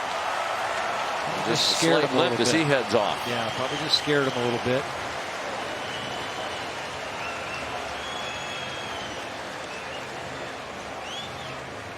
And again, their money's worth out of this defense tonight. How about Dave Aranda? 4-year contract extension to be the defensive coordinator for $10 million, $2.5 million a year, all of it guaranteed.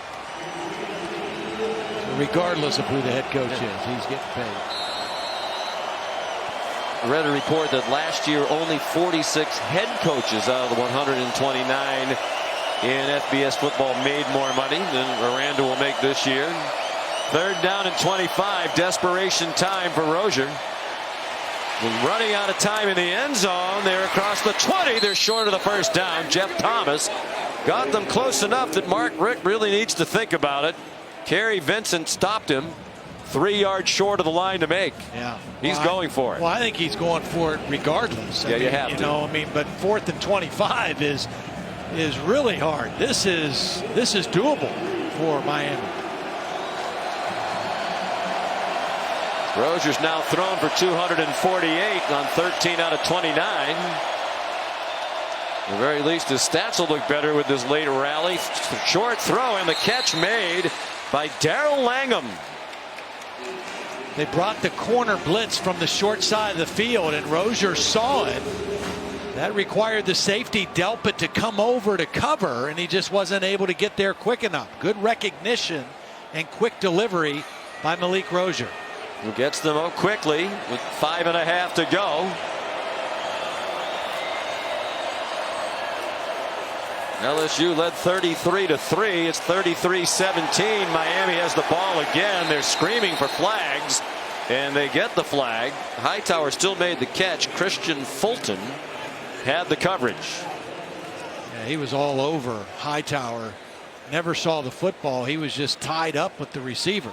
He doesn't think it was a penalty, but it was pretty obvious from our vantage point. Hightower stayed with it. Well, he doesn't like the call. Pass interference. Defense number 22. Spot foul. Automatic. First down. But Holly, Christian Fulton just happy to be out there tonight. Well, that's right. He received a 2-year ban from the NCAA for tampering with his sample, a urine sample, in a drug test. Now, ironically, his sample came back clean, but because he tampered with it, he got that severe penalty. The AD and everybody went to bat for him. There's a deep throw by Rosier, and another flag on Fulton. Evidence Njoku, the younger brother of David Njoku, former tight end in Miami and a high draft pick of the Cleveland Browns, the intended receiver. Pass interference. Defense number 22. That's a 15-yard penalty from the previous spot. Automatic. First down. That's a hard play for a defensive back when the ball is underthrown. The receiver sees it, and as he stops to go up, it's hard for the defender to stop his momentum, and he goes right into the receiver.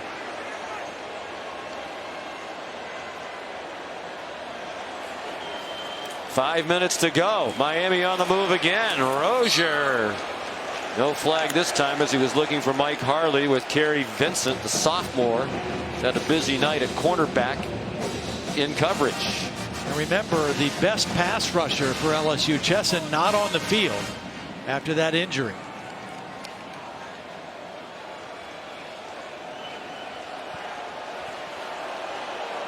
Five minutes to go. 2 timeouts left for Miami, down by 16. Field goal really doesn't do them any good. They need a couple of touchdowns and a couple of 2-point conversions. They had Brevin Jordan, the tight end, running open. Rosier couldn't hit him. Holly? Okay, just to finish up on Christian Fulton, guys. So the athletic director and LSU went to bat against the NCAA. They thought that because he had served that 1-year suspension, that should be long enough. He was out of football for almost 18 months. The NCAA did agree because he actually did pass the drug test. It was just the tampering with the sample. So he's back and playing, and boy, have they needed him tonight. What he tried to do was substitute somebody else's sample. They saw him do that, but he went ahead and took the test anyway and passed it. Rosier down the seam too high and almost picked off by Grant Delpit. The intended receiver was Jeff Thomas. When Rosier has missed tonight, it has been high. Some of that is pressure. He's not the tallest quarterback at 6'1", but the ball has sailed on him several times tonight, and that time very lucky that Grant Delpit doesn't have better hands. Well, they've converted several times here in the fourth quarter when they absolutely had to. Here's another 4th down and 10 from the LSU 40 with 4:48 to go. Down by 16. A blitz. Rosier spun around. The only question from here, did they grab him by the face mask? No flags on the play. Braden Fehoko made the first contact on Rosier. Boy, what a quick first step by Fehoko. The center, Gauthier, stepped right, and the guard does not step down soon enough. Watch the quickness of the nose guard. The left guard doesn't step down soon enough, and Fehoko goes right by him. And when you're a quarterback and that pressure comes right up the middle, you have no chance. And the hand very briefly on the face mask. It looked like it went down to the jersey when he spun him around. Bill, was there, Bill Lamagna, enough there for a face mask, or is that a good let it go? I thought it was a good no call. Even if the hand is on the mask initially and you immediately release without a twist, yank, pull, it's not a face mask. So that was a good no call.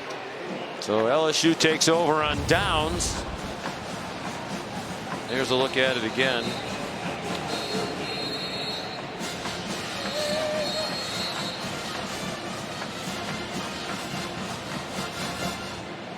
Twist, yank, or pull. None of the above, says Bill. They're excited about Fehoko. Sat out last year's transfer from Texas Tech. Miami started 25 games in 2 years, all 25. 30 seconds. Cliff Kingsbury. Another Miami timeout, 4:36 to go. Which gives us a chance to remind you want to tune in to ESPN tomorrow night, 8 o'clock Eastern time. Number 20 Virginia Tech, number 19 Florida State kicking off their seasons. Part of the college football megacast. Actually, it's the biggest part. We couldn't have the megacast without the game. So it's not part of it. The megacast is kind of part of the game. Yes. Get a little punchy, Todd. It's late. We're hungry. ESPNU News, ESPN3, all kinds of stuff. The command center, the film room over on News. And I'm going to tune in for the blimp. Marty Smith and Ryan McGee.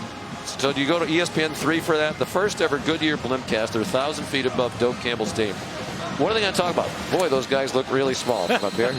I couldn't really tell what happened. We're 1,000 feet in the air. It's a pretty stadium at night. Tallahassee has a nice skyline. What are they possibly going to add? They'll figure something out. They will. out. They are very entertaining. Love their radio show. Here's Brossette.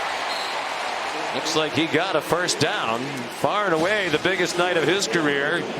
His previous rushing yardage high in a single game was 73 against Missouri 2016. With that 12-yard run, he's up to 122 on 19 carries tonight, averaging 6.5 per carry, and his 50-yard Miami run. takes his third and final time out of the half. The thing I liked about him is not only the power he's run with, but the patience. He shows great patience letting his blocks set up. Here's tonight's player spotlight, brought to you by Discover Card. It was 3-3. He busts one for 50 for a touchdown, and they scored 24 unanswered points, took control of the game. Here's a look back at it. 50-yarder. Untouched. Great call. Beautifully executed. Well, maybe touched. Oh, that was the next one. Yeah, I've been impressed with him. You know, we came into the game thinking they were going to play 3 different guys, which they did. But he certainly established himself as the feature guy in an offense and in a team that's used to having a feature tailback. Not the hype or the accolades of the guys that played that position previous to him, but he certainly has shown well tonight. He's a senior. Those were the first 2 touchdowns of his college career after he had 141, the state record in high school. Just rushing touchdowns. He gets the carry again. Miami's out of timeouts. Joe Jackson made the tackle. They'll snap it again with under 4 minutes to go. What'll be an impressive season opening win for LSU. Holly. Well, Caleb Chason has undergone a very extensive ligament stability test on his left knee. They actually brought the cart out to the sideline after that test to try to cart him off, and he refused. He said, I'm not getting on that thing. They brought him some crutches, but again, he threw the crutches down. He has finally relented, so they are icing up that left knee. He doesn't think it's serious, but they don't want him to put any weight on it right now. All right, Holly. There's Brossette again. Miami stacking up the line of scrimmage. Forward progress stopped. Well, LSU, a lot of questions coming into the season. How impressed are you by what they've done tonight? I'm very impressed. You know, I still think they've got obviously some work to do offensively. Their passing game still needs to grow as they go forward. But I'm impressed with how their defense played the way I expected them to play. I thought Joe Burrow, for his first game, managed things extremely well. I thought their offensive line, where there was some questions against a very good, established, veteran Miami defense, held their own and controlled the line of scrimmage for most of the game. Again, no turnovers. Talk about the stats quite even tonight, but 2 turnovers for Miami, no turnovers for LSU. Kicker Tracy with a wonderful debut. Wonder if he's going to get another chance to go 5 for 5 tonight, perhaps. And that goes back to last year. LSU, 8 turnovers, fewest in the country. Yeah. Tied the all-time record for fewest in a season. Only 5 other teams had done that. Well, and it also shows you how much Miami last year and now into the first game this year relied on those turnovers to turn games around for them. In the first 10 games in that 10-0 run last year, they had 30 turnovers that they forced. Yeah. Then only 1 since that time, and they're looked to be 0 in their last 4 games.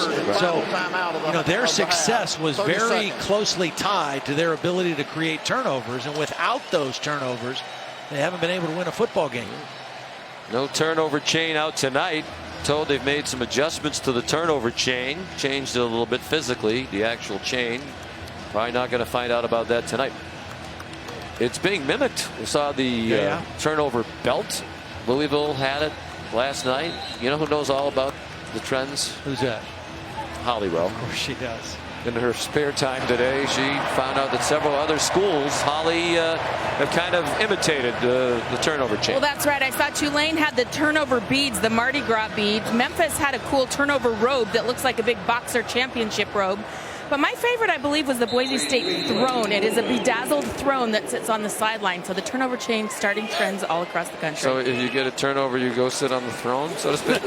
Yes. Yikes. Josh Groudon, the Australian, with the punt. The snapper Blake Ferguson went over to down it. 1:59 to go. We have an MLB Labor Day doubleheader for you tomorrow. The Red Sox led by Alex Cora, former Miami infielder. Taking on the Braves, that's at 1 o'clock. Red Sox best record in baseball, not far behind the Yankees. Game with wild card implications. The top 2 wild card teams in the American League, the Yankees and the A's. Red Sox 7.5 up on Aaron Boone's Yankees. In the East, Indians going to win their division. Astros in the battle with the Athletics. Mariners trying to hang in there. But when I think of Miami and LSU, I think of that baseball game. In the College World Series championship game back in 1996. Alex Cora, now the Red Sox manager, was on the field when the game ended. Now Warren Morris hits a deep drive down the right field line. That ball is gone! LSU wins the College World Series on a home run by Morris.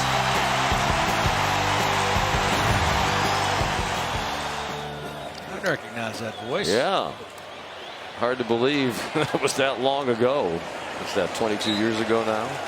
It was shocking, too. Of course, fans on both sides remember that, particularly Warren Morris, a hero now throughout the state of Louisiana.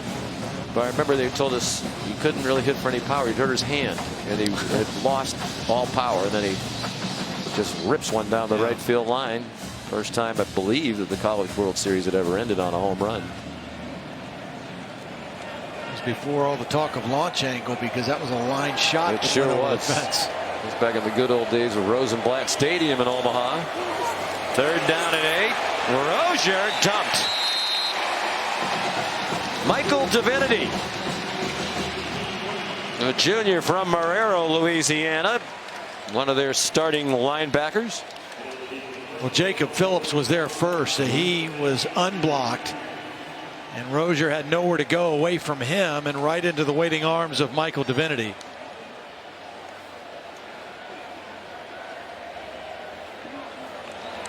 Fourth and 13. In Miami, a very disappointing season opening loss. Not just the result, but the one-sidedness of it certainly surprising. They have a while before they get into ACC play. But you said at the beginning of the telecast you weren't sure they have what it takes to be a national championship contender. They certainly look like they're a long way from that with this performance tonight. Yeah, I mean, I think they're getting closer. I do think that they're good enough to win the ACC Coastal again, and they're good enough to get to the ACC championship game. But they still have a ways to go to get to that elite level in college football. Can we get Coach O off the hot seat at least for a week? You know, that's a week-to-week thing, these hot seats. Seems kind of silly that we have hot seats before the year's even started. Last year they finished 9-4. Very easily could have been 11-2. They lose at home to Troy by 3, and if they could kick a field goal, they might have beaten Notre Dame in the bowl game. 11-2, he's not on a hot seat. But at 9-4 in Baton Rouge, he is. But tonight helps. 4 straight losses for Miami. What happened to that team that was 10-0 a year ago? And a terrific start for Ed Orgeron. Workman-like performance by his new quarterback. They've solved their kicking problem without any question. And perhaps the running back will be more productive than they anticipated. Here's Holly Rowe. Well, Joe, you've been waiting a very long time for your first college start. What was going through your mind when you first got out there in that first quarter? Execute, do what the game plan says. Really all that was on my mind was going out, playing with my brothers, and executing at a high level. You guys had some problems early on, but then you got in a rhythm. What allowed you to start hitting those big passes downfield? I think we got our run game going a little bit, and Coach E, he started putting some trust in me, calling some shots, and we started executing. What did you think of this LSU team? Your first time going into battle with this group of young men. Yeah, when I committed, everybody was talking about, yeah, you're gonna go 6-6, 6-6, 5-7, and then I got here, I'm like, we're a really talented team. Like, we can be really good. And you know, we made some mistakes tonight. We got a lot to correct, but it was a good start. You are a really talented team. I'm glad you noticed. Thank you so much. Congratulations. Thank you very much.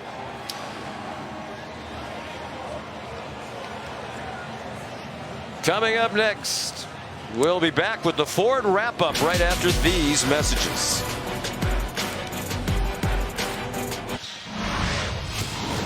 And we welcome you to the Ford wrap-up from AT&T Stadium in Arlington, Texas. The LSU Tigers about 6 hours from their campus with a rousing season-opening win over the Miami Hurricanes, 33-17, the final. Now that they've sung the song, here's Holly with Coach O. Well, Coach, you made a decision, and it was a close, tough decision on who your quarterback should be tonight. What did that young man show you in this game? A lot of poise, was under a lot of duress, a lot of pressure at the beginning, but he held it together and led this team. He said there was a moment in this game that you put some trust into him and started letting him throw downfield. What was that moment, and why did you trust him? Well, I just felt that we could protect. We always felt that Joe could get it done, but we had to see how the offense was going. I was very proud of Steve Henswing and the offensive staff, their total game plan. You guys didn't know if you'd have a running back, but tonight Nick Brossette showed that he is pretty good, over 100 yards rushing for that young man. What did you think? And it's same story. Nick waited for 4 years. He's an LSU Tiger. He's a good back. Now, he still needs to prove himself throughout the year, but I think LSU fans will be very pleased with Nick. I can't leave without talking about your kicker, that young man from Assumption College. What did you think when just time after time it was money?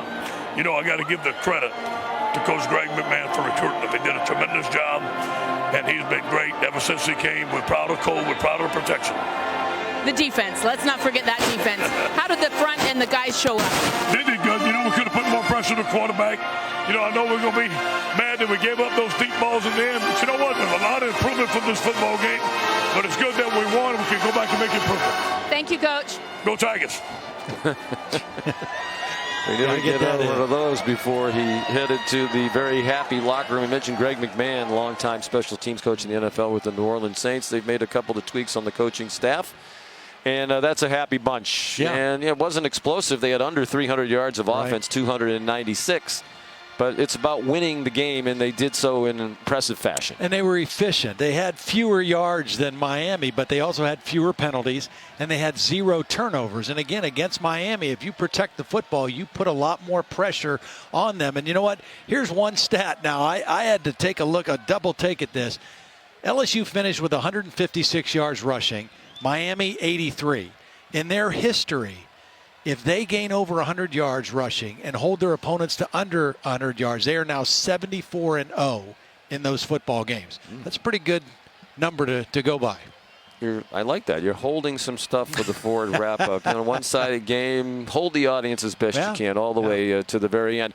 And you heard what Joe Burrow said. You know, I got here and I thought, well, this is a really talented team. People are talking about 6-6. It's a very talented league.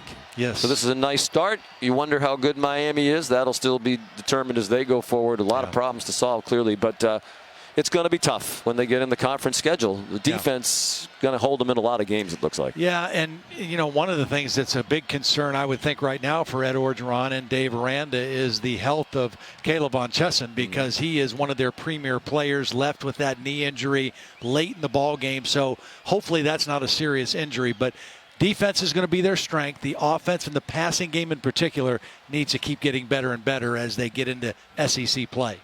Todd, a lot of fun to be with you tonight. Looking forward to more fun ahead over this college football season. You've been watching the Ford Wrap-Up, sponsored by the all-new 2018 Expedition.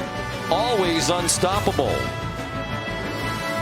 Nick Brossette, unstoppable in that 50-yard run that changed the game. Final score, LSU 33, Miami 17.